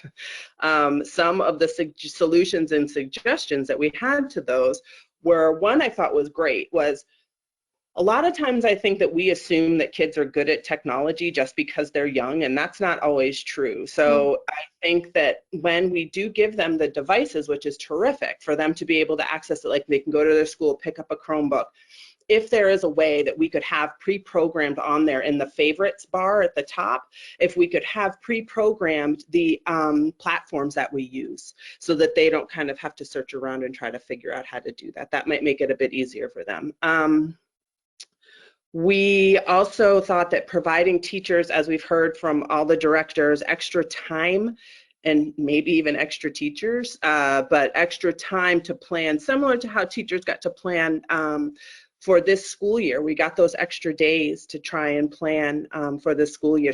I mean, listen, hopefully it's not going to be like this next summer, but in case it is, it would be really helpful to teachers, because what they're trying to do is be very thoughtful and do that one-on-one planning and engage with kids with whom it's very difficult to engage with and have special needs, and a myriad of ways, a whole bunch of different ways. So giving that extra time to teachers to plan so they don't feel rushed and kind of like, I'm just throwing this together, would be super helpful. Let's see. Oh, and if we could have, when folks go to pick up during meal pickup in the summertime, if we had like a tech person who could be there, like we have Matt, or even maybe during the school year, who could be there to help, like folks could come with their devices too and be like, listen, man, I can't get my kid on his Zoom classroom, and maybe the tech guy can help them. So that was that thought. Then on the next, you know what, on the next screen, oh yeah, we're gonna end on a positive note. So it was good to look at what we have and what worked well for us, and that'll be on the next screen over. And one of the things that we talked about were the teachers were able to work remotely with students and connect well when they had the one-on-one and small group time. So that was a positive. Students enjoyed and were successful with that one-on-one small group. Logistics, there were no transportation issues, okay? I didn't get any calls from people being like, someone just dropped off a kid, this isn't my kid, right? So there were no transportation issues, there were no food allergy issues, there was no attendance issues, or so someone maybe having to leave a bit early for an appointment or something, and there were no safety issues around interactions with kids who sometimes display their disability, sometimes displays itself in an aggressive behavior. So we didn't have that. So I would say that there were certainly a lot of challenges, but there are a lot of things that we did well, a lot of things we thought about how to improve, and a lot of things that were actually positive. And that's it. That's ending on a positive note. I don't know if y'all have questions that hopefully I can answer. Yes, Chad. No, I don't have a question for you. I just want to, thank you for that presentation. Very well done. One of the things that I think you see and you heard from everybody who spoke was around what was working, what was not working, the pre-planning that went into trying to figure out how to best service students. For example, Patricia Murphy-Sheehy, who was on earlier talking about the high school piece, she's the math department head. And she spoke really to the idea of blended learning for students, knowing that students, if they just had one option, weren't going to be as successful as they needed to be. So the planning has already gone into how do we make that blended learning happen now so students can recover the credits they weren't necessarily able to over the summer. I think you also heard from Director Trevisoni about the importance of one-to-one interactions with students. That in itself brings out motivation in students. It really allows for much easier skill building for students. There's no competition. It's one-on-one teacher and student. And I think you've seen a lot of these successes transfer into what is actually happening in remote learning as we speak. The focus and the emphasis on the one-to-one learning, the small group instruction, having office hours so families and students can come have a conversation with their teachers so they can get the assistance they need. I think the tech hours around the technology that has been given out is an important piece and allows parents to deal with issues in an easier manner than they did over the spring. I think the videos that were created for parents, the how-tos, All of these things speak to the planning that we love to do to make sure that students and families are getting what they need. I can't thank the summer school staff enough for what they provided for our students over the summer in a difficult circumstance. Trying to access students when you can't physically get to them is extremely difficult. And I think the numbers, spoke to that, but it's a reality, and it wasn't from a lack of trying. It was the fact that when you can't access somebody, it's difficult to get them to come to you. And I think all of the students, especially in Ori's reading intervention program, they specifically with Christine, one-on-one, 10 lessons of one-on-one instruction. And their numbers and their skill building increased significantly. We have successes, and now we're building on that as a district. And it started with the summer program. So I really want to thank everybody for giving us that springboard through their hard work to really positively affect our students and families. Chet, can I just add, sorry, Kaylee, that I think a huge positive was that we had 100% Somerville Public Schools educators working this summer. Good. We did not have to get educators from outside. Everyone rallied around their students. Everybody rallied around each other.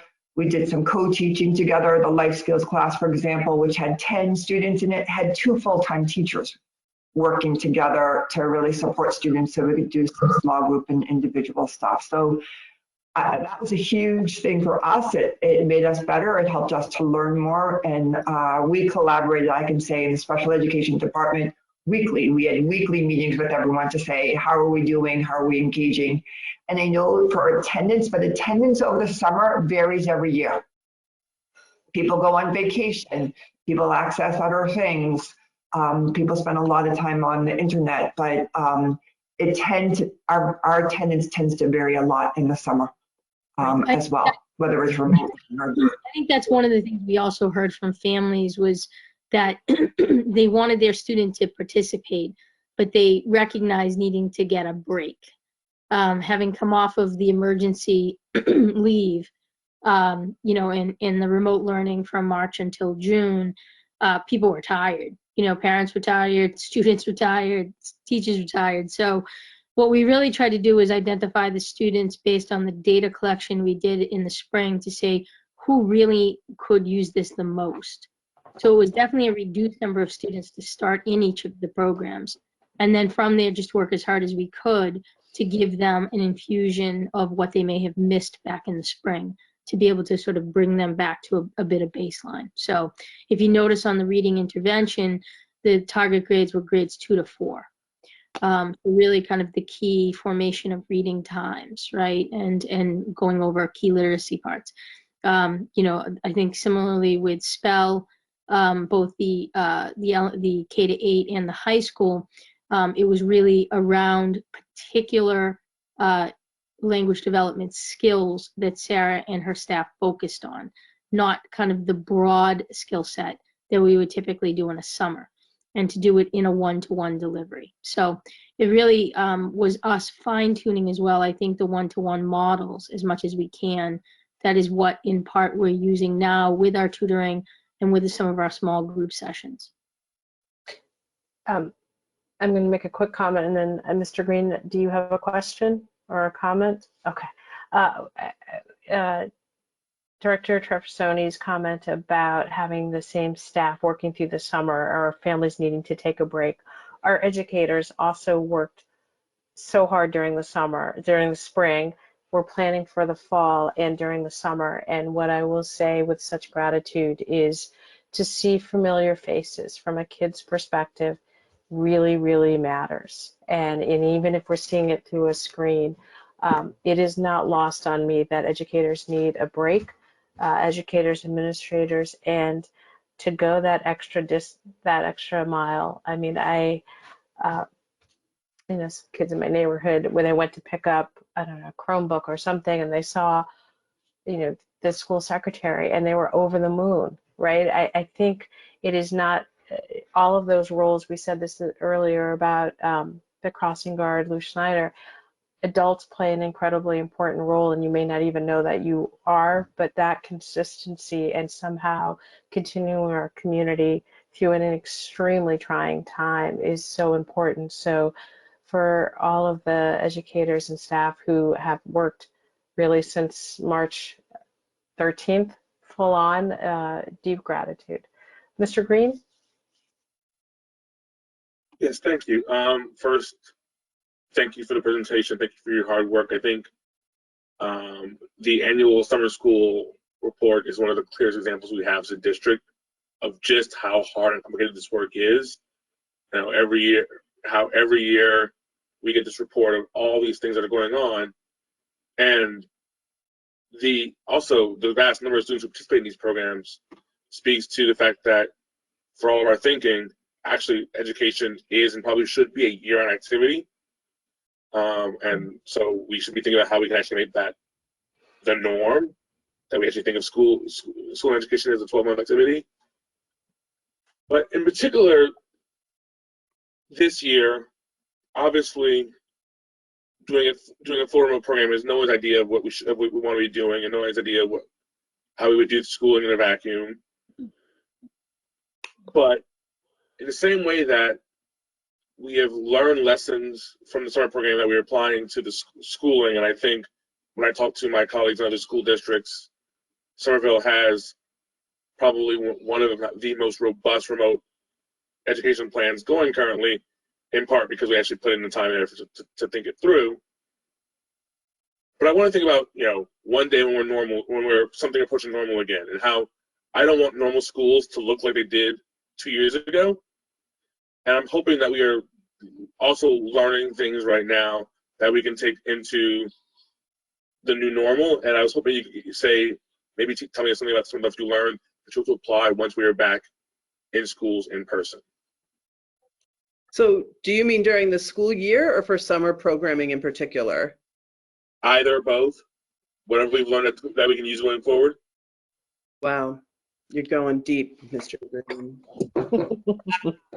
I would say that I think that one of the things that I learned is that, so I'm going to go back to one of the first things I said when we were talking about some of the challenges we faced, and that's not every kid is, despite the fact that they spend a lot of time online playing video games, not every kid is savvy. And if you have an anxiety disorder or a social disability or social disorder, it is very challenging to get them to engage in a way that is meaningful. So I think that, and not going in with the assumption that all kids like live to be online and they all understand how to get onto Google Classroom and all of that.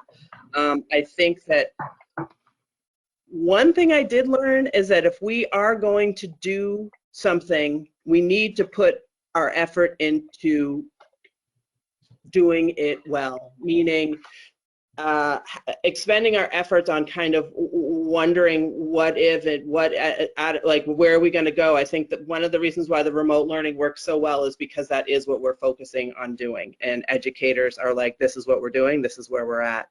And I think that is very helpful to help educators and counselors have their focus and know how they're going to deliver their education or services to their students. And a lot of collaboration. I think it's very important that we be understanding and collaborative with one another, and learn from one another and listen to what the other person is saying. And that's it. I mean, that's basically, I could go on and on, but I think that's a couple of good little nuggets for you. Well, I might add to that, if it's okay. Engagement, sure. Like it's about the relationships, and you know, we talk about relationships all the time, but what the data's shown us is that when we work really hard on those relationships, and we have relationships with students and families, and we check in with them, or we send text, or we call, or we do all those pieces, that students feel more connected and they're willing to take some greater risks and seek out the help. You know, they're not self-talking that I can't do this, I'm not going to try. I know that Sarah's program this summer really proved that, but I think that was part of what we saw even in creating Ori and I in the one-to-one reading. We really found that connection of having that, like, this is the person who's going to check in on me. This is the person who knows what my relative strengths are. This is the person that knows what I really need to work on, and they believe in me, and they check in and they say, here's what we're going to do, here's how we're going to come back. And I think that engagement means different things. So the way we engage when we're face to face is a little bit different on how you engage with people. You know, how do you still feel connected? It's really hard to still feel connected. And I think that's really about knowing each other and really knowing the person. And for students and teachers, I think it was really about getting to know each other. And I know Sarah will back this up. The family engagement, the relationships that we've been able to form with families has been key, because now we're not just a teacher in the classroom, we're someone that you see on a regular basis, that you can check in, that you can say, I'm struggling, or this is really working, or how can I help you? So Sarah, I don't know if you want to add anything to that. So, Mr. Avila?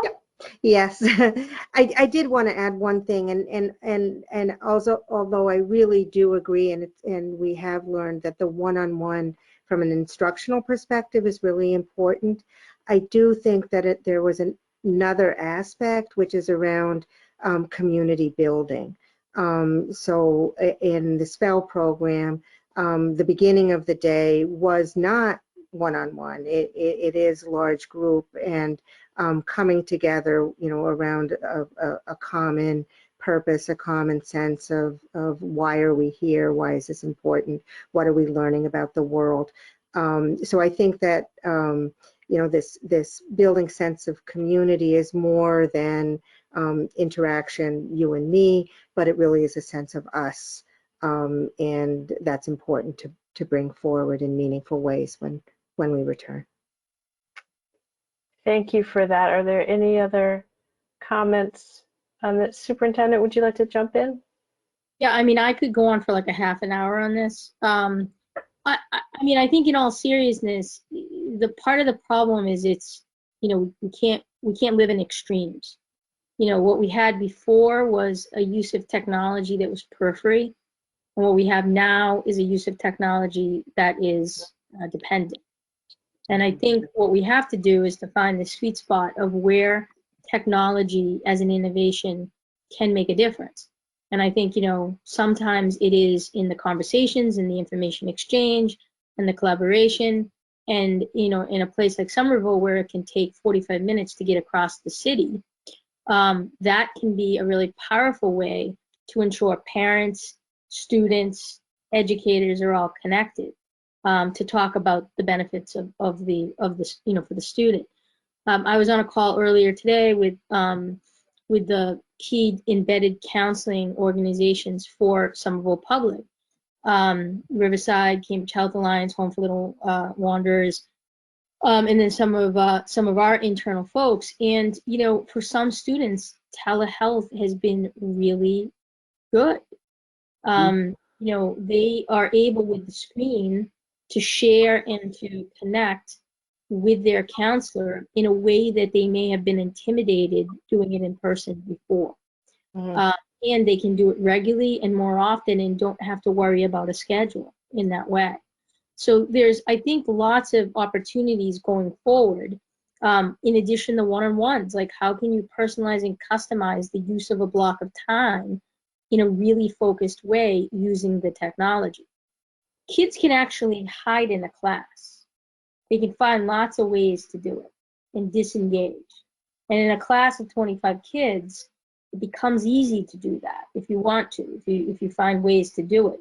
It's very hard to do that when you're doing small group and you're doing sort of one-to-one with an educator. You can't really hide. You're there, you're with the educator. And I think you can make a lot of progress in targeted ways. So it's going to be these things that I think we're going to need to go back and look at, so that post the pandemic, post the remote hybrid world that we're going to be in this year, as things get back to a new normal, we don't lose the opportunities that technology has given us in a powerful, meaningful way.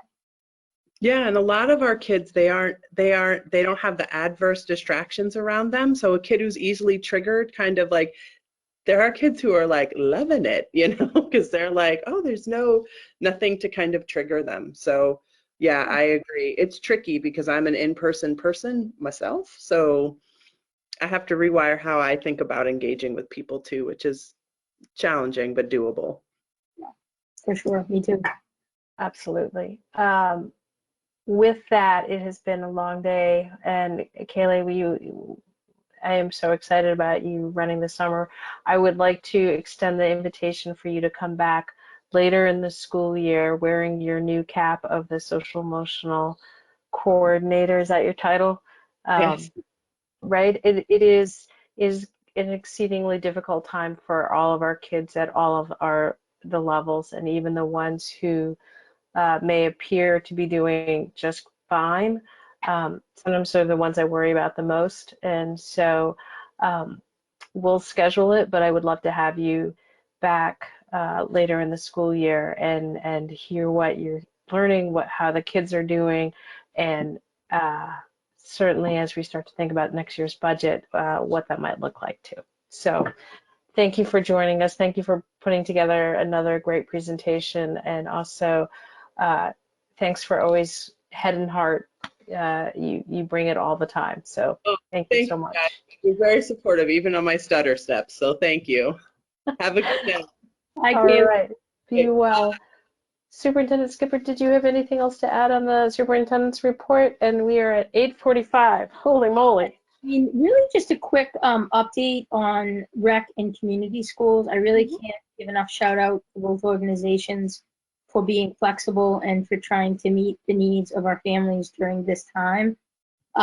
So in terms of the numbers, right now for rec, they have 265 students participating on Wednesdays, and then they have 349 students participating on the other days as part of the cohorting.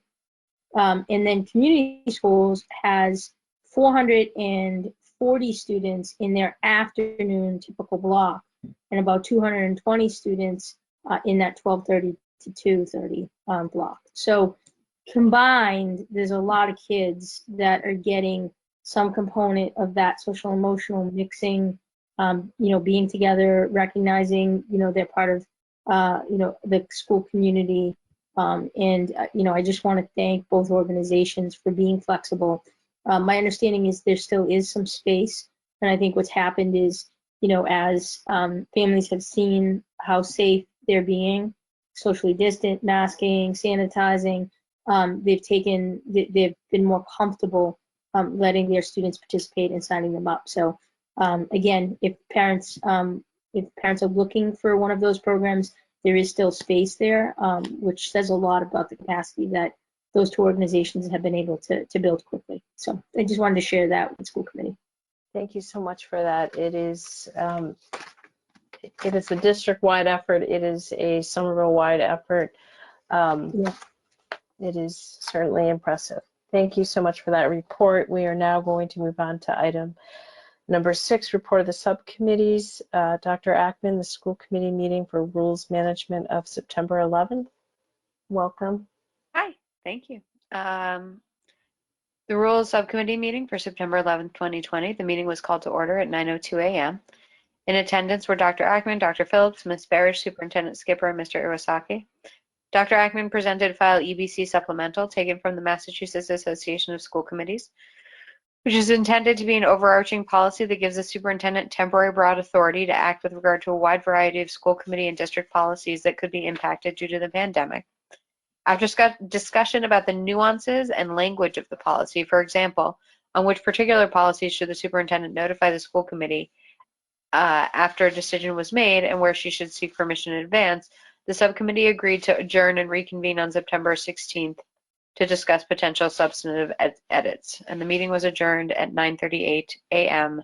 I move to approve the rules subcommittee meeting minutes for September 11th, 2020. Eleanor Barish seconds. Thank you so much for phrasing it that way. There is a motion by Dr. Ackman, seconded by Ms. Barish. Is there any discussion on the report? Can I get a roll call vote to approve the motion to accept the report? Thank you. Dr. Phillips? Yes. Ms. Krepshin? Yes. President McLaughlin, Mayor Curtatone? Mr. Green? Yes. Ms. Barish? Yes. Mr. Tone? Yes. Dr. Ackman, Yes. Ms. Norman. Yes. Motion carries. Thank you so much for that.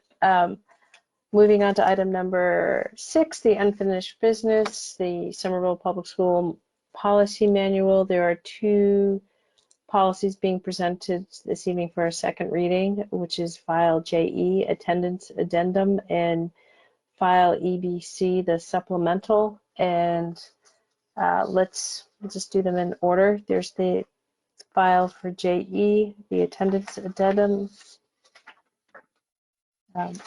I would entertain a motion. Move to approve file. Sorry, I don't have the letters in front of me. JE. JE, I apologize. Thank you. File JE attendance addendum. Sarah Phillips, Isaac Green, second. seconds. There's a motion by Dr. Ackman, seconded by Dr. Phillips. Is there any further, any discussion on this policy?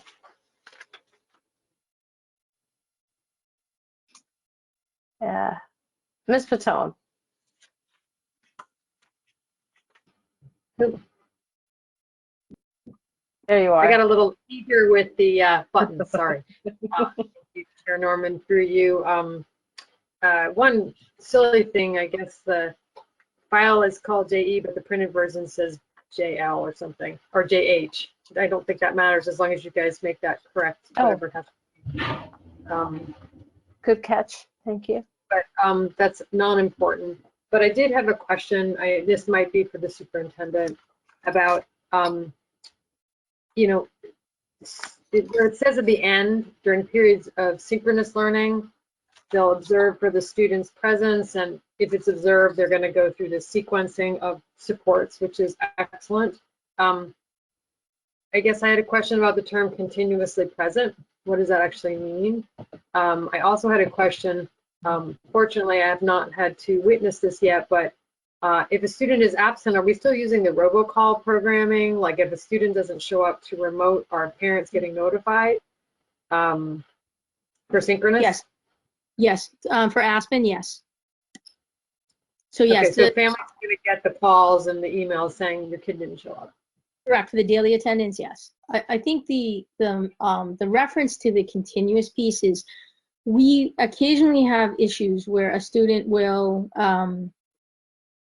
you know, put their webcam on, identify themselves, I'm here, put their webcam off. Teacher will be teaching, and the teacher will engage the student as part of the class, silence. And then, you know, 10 minutes later, 15 minutes later, the teacher will circle back, engage the student in chat, silence. So when that happens on a regular basis, one would have to say that's like giving the student a bathroom pass and the student never comes back to class. So the student's not present. What that invites is a conversation with the parent and with the student. It happens at the middle grades. That's where we're seeing it. So there's going to be some conversations had with parents for their middle schoolers that is like getting a pass and leaving class and not coming back.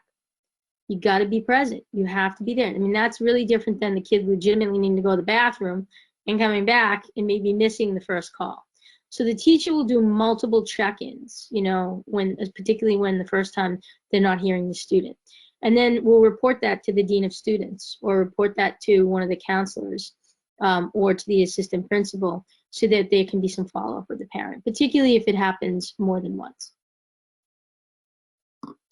But just to clarify, that's the kind of direction that is going to be given to staff. If you have like one day that a kid does that, you know, there's a bye, but if that happens more than one day, that's the time to raise the flag. Thank you.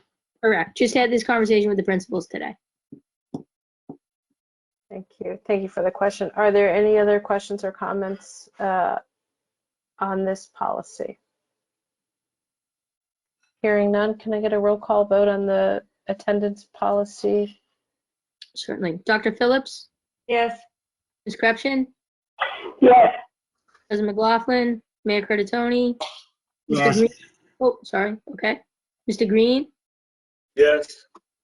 Ms. Barish, Yes. Ms. Patone, Yes. Dr. Ackman, Yes.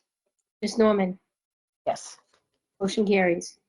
Thank you for that. The next item is file EBC supplemental, and I want to thank the entire Rules Committee, but in particular Dr. Phillips for going through and really organizing it and adding to it so it is a much more accessible policy. And Dr. Phillips, did you want to make any comments about this or introduce the, I'm stumbling on my words. I just got really tired. Okay. I am with you, Chair. Okay. So how about we do this? Let's get a motion, a second, and then we will open up for discussion. So I move that we consider the edited version of EBC supplemental, which is titled SP Edits File EBC and blah, blah, blah. Is Emily second? There is a motion by Dr. Phillips, seconded by Dr. Ackman. Are there questions or comments? Dr. Phillips, would you like to jump in now? And then Ms. Patone? The only things I wanted to comment is that in the edited version, what I tried to do is point us to the signal, which to my understanding is two critical pieces of the policy. One is authorizing the superintendent where noted to suspend, revise, or recommend policies. And then the sentence continues, right? It's giving the superintendent new authority. That authority is sunsetting at the end of the emergency is what it says in the last line of the policy. The other important signal, I think, is that the back to school plan that we approved constitutes the policy of the school district during the pandemic, and we authorize the superintendent to carry it out. That's what I was aiming to have us be able to focus on in our discussion. And I appreciate the organization that you added to it, because when I read the edited version, it's to me it was much more clear, much more accessible. Ms. Patone, did you have a question or a comment? Yes, through you, Chair Norman, possibly to Dr. Phillips. It sounds like, thank you for that summary about what the differences were. And again, the flow is better and it's less clunky. It's a cleaner document. Was there anything else substantive that was changed, or anything, let me correct myself, was there anything substantially changed between the two documents besides flow and improvement? I tried really hard not to make any changes. In the last sentence, I added an unless otherwise noted, which is not in the original. Thank you. Do you have a follow-up question, Ms. Patone? No? Are there any other questions or comments on this? Ms. Barish? Thank you, Chair. Sorry about that. I just one quick addition that I would like to consider here. And thank you to Dr. Phillips through you for these revisions, for making it read so much more clearly and more straightforwardly. My one maybe small concern is that the last sentence states that it shall expire upon the end of the emergency as declared by the governor. And I'm just, I'd like to suggest that we add or the mayor, whichever comes last. As we've seen, there are times when our city is under a state of emergency, but the state is not. And I wouldn't want the superintendent's powers to be hampered in case that should happen. I was hoping you raised that. Can I just accept that as a friendly amendment? Yes, I was just about to suggest that. So that would be wonderful to accept that as a friendly amendment. Thank you, Ms. Barish, and thank you, Dr. Phillips. Mr. Green. I'm hoping this is also a friendly amendment. At the end of, sorry, so many windows open. At the end of paragraph 4, right before regards to the scope, I'd like to add the sentence, the superintendent will bring any minor policy change to the school committee for notification. Dr. Phillips, would you accept that as a friendly amendment? Yeah, as long as the superintendent's okay with it, I think it's great. Okay. Thumbs up.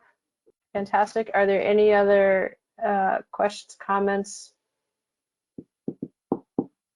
Hearing none, can I get a roll call vote on this policy, please? Sure. Dr. Phillips? Yes. Ms. Grepshin? Yes. President McLaughlin? Mayor Curtatone?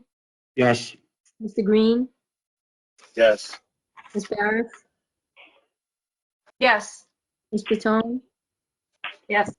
Dr. Ackman? Yes. Ms. Norman? Yes. Motion carries.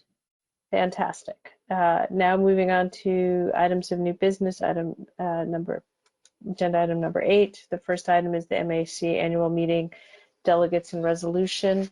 So obviously the conference, the annual conference will not be taking place in person, but will be remote. And I'm bringing it up tonight not to go through each of the resolutions, but to ask my colleagues to go through it thoroughly for next time, and also to think who would like to volunteer to become our representative, our delegate to that conference. Mr. Green? So so for those of you who may not know, either on the committee or in public, I serve as the current vice chair of what they call Division 9, which is the Division of Urban Schools.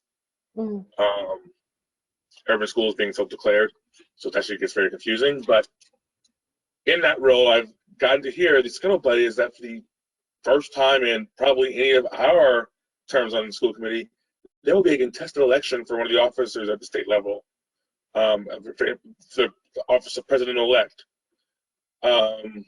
Within MAAC. Yes. And as you all know, that's almost unheard of. There's a contested election for an MAAC office. So I am putting myself forward to be the delegate as I know the players, and what will possibly be a fairly weird but important election. Also, because I know firsthand how, to be blunt, ineffective MASC has been in this crisis. So the possibility of making some change and seeing some shakeup is probably good. I appreciate you volunteering. I think what I'm going to do is ask everyone to think about it, to look at all of the different resolutions, think about if you would like to be the alternate, or if you would like to also run for the delegate. We could have a vote next week, in 2 weeks, pardon me. But also to think about what we have done in the past, and that does not necessarily mean we need to do it in the future, is to consider each of the resolutions. And in the past, we have authorized our delegate to use their own good judgment to vote on amendments at the delegation, when everyone's there. I forget what it's called, the session. I'm sorry, I'm getting very tired. And Mr. Green, can I ask if you have any information about what the election process for this contested election, will that be something that the delegates vote on, or will each member It'll be done by the delegate, so each committee gets one vote. Can you at least prepare us more information on the different candidates? If I have it, I will do so. I've only heard the names so far, so I haven't seen like platforms or whatever. But whatever I have, I will bring. That would be helpful, and if there's anything in writing that we can do.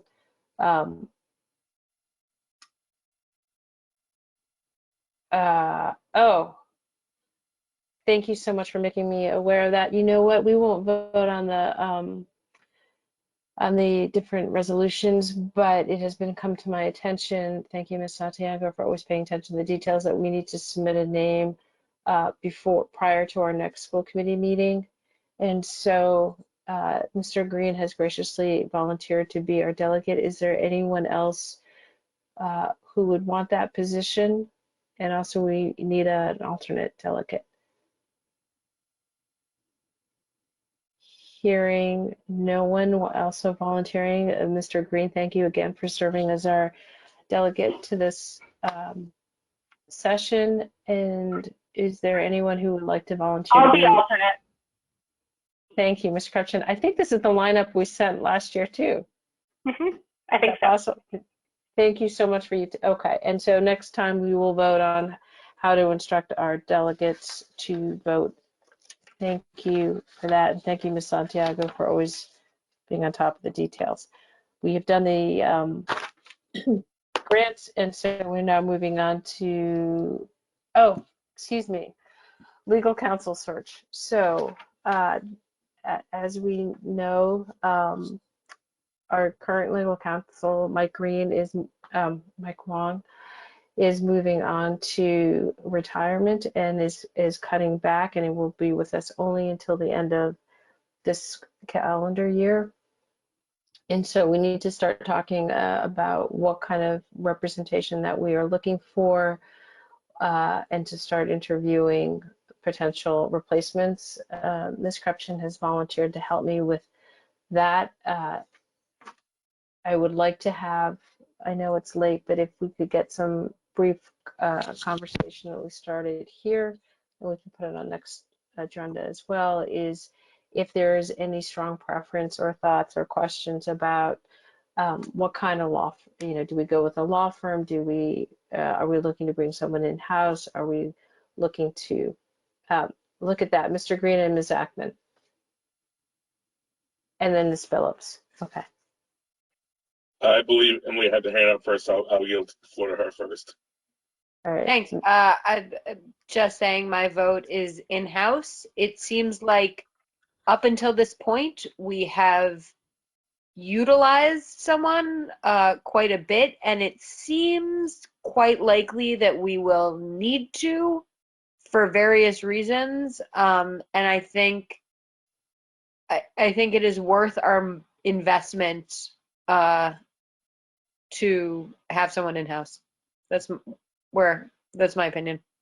Thank you so much. Mr. Green? I have long since been in favor of us exploring in-house options, recognizing that there will be, hopefully rarely, but occasionally issues where that may be politically fraught, but frankly speaking, the way in practice our lawyers work anyway, those issues, if they were to come up, we'd probably get a separate lawyer anyway. So I think the advantage we get from having an in-house lawyer who also therefore is available to help with trainings and with knowledge sharing and research, et cetera, is vast. And I think if we can make it work, we should. Thank you, Ms. Phillips, Ms. Crutchin, and then I'll go to Ms. Batone. I wanted to raise a different issue, so if Ms. Crutchin or Ms. Batone wanted to talk about in-house versus not, I can go back. Ms. Crutchin? Okay, sure. I would just encourage us to keep an open mind, because I think there's definitely pros and cons to both in-house and having a law firm as we currently have. One of the things, as I was thinking and talking to Carrie about this, one of the benefits to having a law firm is that you have access to multiple different lawyers who may have multiple different specialties. And I know Carrie has talked about some examples where we've used other lawyers at Mike Long's firm for various different reasons. And also, one of the things I've really appreciated about Mike Long is his perspective that comes from working with lots of different districts. And I know oftentimes he'll say, like, I can't give you details, but I've had this other example where a district is doing X, Y, or Z, and I've often found that perspective helpful. But I also see the pros to having in-house. So I just think we should keep an open mind and consider both when we're looking. Thank you. Dr. Phillips, did you want to get in here, or was this? Yeah, sure.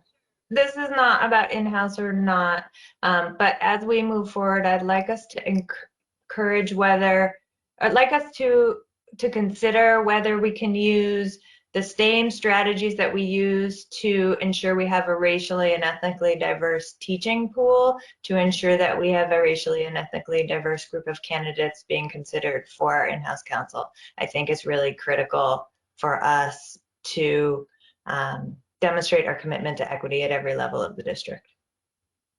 Thank you for that comment. Ms. Patone? Thank you to Dr. Phillips for that comment.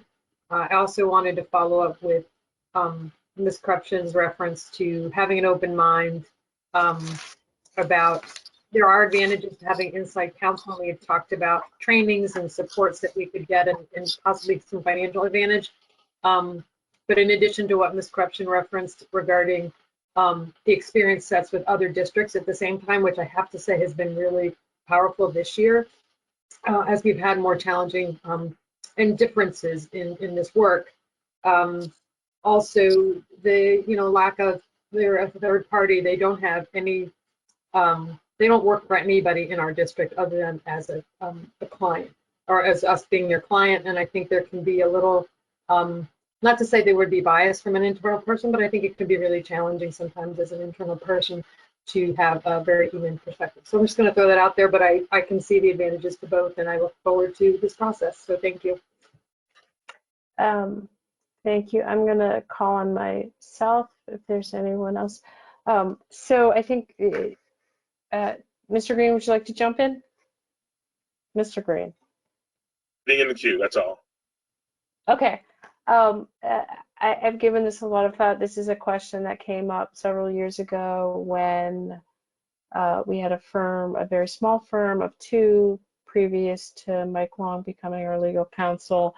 And we've talked about bringing folks, counsel in, and so my gut feeling would be, I think we benefit from having a firm that our primary lawyer can draw on the expertise of other people in their office, but also has peers, professional peers, also doing school law work, legal work, which is a very particular field, to be able to talk things through. I think that is helpful. We do that as a body, and we benefit from it.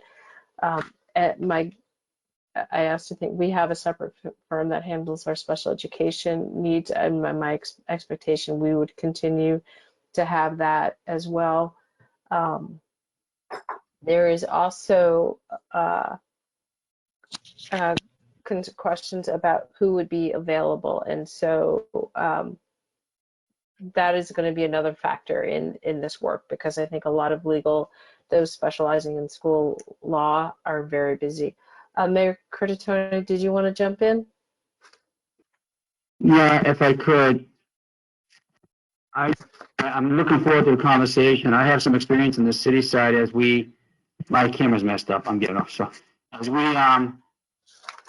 discussed this almost 20 years ago, we shifted a lot of outside work inside other than specialty work. I would just say, labor side, I submit, I want to echo in your comments. We have to consider all the, having practiced law for more than a decade myself, it's not just a lawyer in an office. There's the support team around it. I mean, the clerical staff, the paralegal work that we'd have to invest in as a district, and you're not going to get the full suite of services you would in a firm. I'm still not convinced there's intense enough work to have justify the type of talent you would need in a district like Somerville, judging where people would be in their careers and who you have to get in here to have to pay them. You wouldn't get really big a bang for our buck with a high-level firm. That's just my opinion initially, but I look forward to the conversation. Thank you for that. Mr. Green, did you want to get in there too? Yeah, I just wanted to, give a point of information to Ms. Phillips' very good point, which is that our policy on hiring doesn't extend just to teachers, but it's all Somerville staff. So if we were to hire an in-house, yes, it would be required to go through our hiring process, which says that we will interview at least 2, if at all possible, candidates of color. Thank you for that comment. I know, Dr. Phillips, you have another question? Through you, Chair, to Mr. Green, I think. Does that apply if we seek a firm? Does that same process apply, or would we have to decide purposely to apply it? I think as a matter of policy, it probably doesn't apply, and I think to your point, we should act as if it does.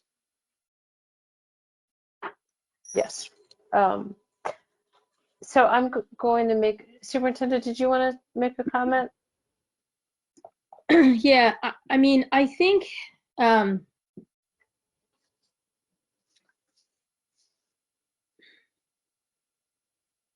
Somerville is a big enough, complex enough district that having kind of the full tool set of a firm is beneficial. We also have 7 units that we negotiate with, you know, and you know, in normal course of time, in addition to the kinds of labor issues that happen. And so you could, you know, if you had just an in-house, you could easily see a situation where that person is so consumed with the negotiation pieces that it's hard to stay ahead with the labor pieces.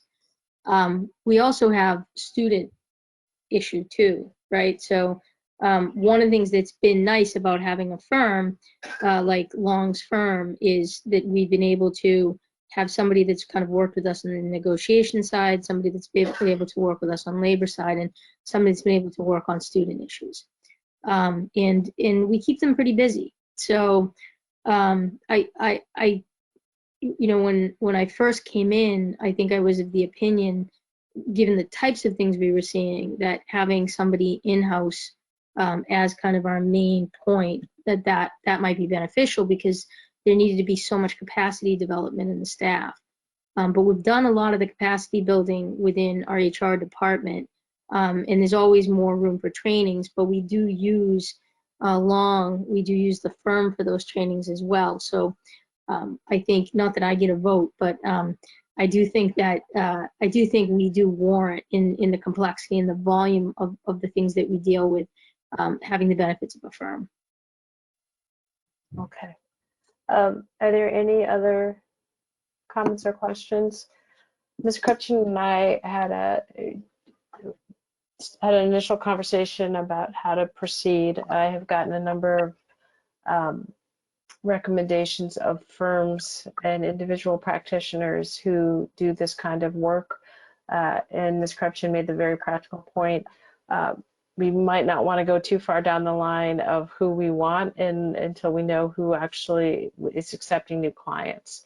And so I think if it is with the permission of the committee, I think the next steps would be for Ms. Crutchen and I to start some initial conversations and phone calls of finding out who is available, who is not, and then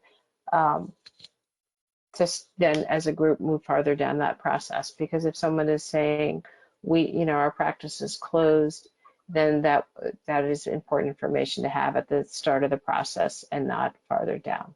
So stay tuned. We'll have more information for you at our next meeting.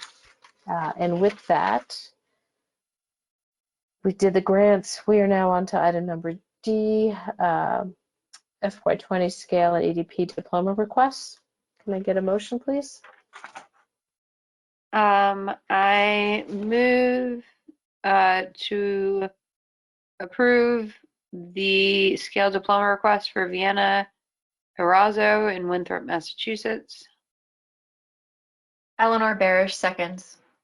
There's a motion by Dr. Ackman, seconded by Ms. Barish. Is there any discussion? Can I get a roll call vote on that diploma request, please? For Dr. Phillips? Yes. Ms. Crutchen? Yes. Ms. McLaughlin? Mayor Curtatone? Yes. Green? Yes. Barish? Yes. Curtatone? Yes. Dr. Ackman? Yes. And Ms. Norman? Yes. Motion carries. Congratulations. Fantastic. Our next item is donations with a recommendation to approve. Can I get a motion, please? I move to approve with gratitude. Approve with and accept with gratitude the following donations: 167 face shields from Tim Wheaton in Wellesley, Massachusetts. 9 copies of India Unveiled from Atman Press in Columbus, Georgia. $100 from Cheryl Endicott to SBS Food and Nutrition Services, and $200 from Edmund Jones to El Sistema. Eleanor Barrett. Seconds. There's a motion by Dr. Ackman, seconded by Ms. Barish. Can I get a roll call vote, please? Or Dr. Phillips, Yes. Ms. Krepshin, Yes. President McLaughlin, Mayor Curtatone, Mr. Green, Yes. Ms. Barish, Yes. Ms. Patone, Yes. Oh, Dr. Ackman, yes. Ms. Norman. Yes. Motion carries. Thank you so much. We are now on to items from board members. Are there any items from board members tonight? Hearing none. Are there condolences, Dr. Ackman? Yes. The Somerville School Committee would like to extend its condolences to the families of Gwendolyn Simmons, mother to Gilbert White, Dean of Students at Somerville High School, to the family of Catherine Goslin, mother to Courtney Goslin, principal of the Winter Hill Community Innovation School, and to the family of Arthur Roderick, father to Patty DeFreya, secretary of the Somerville Public Schools.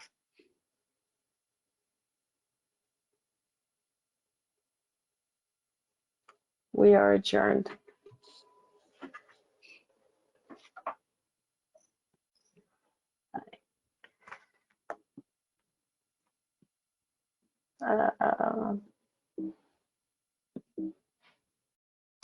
Good night, everyone.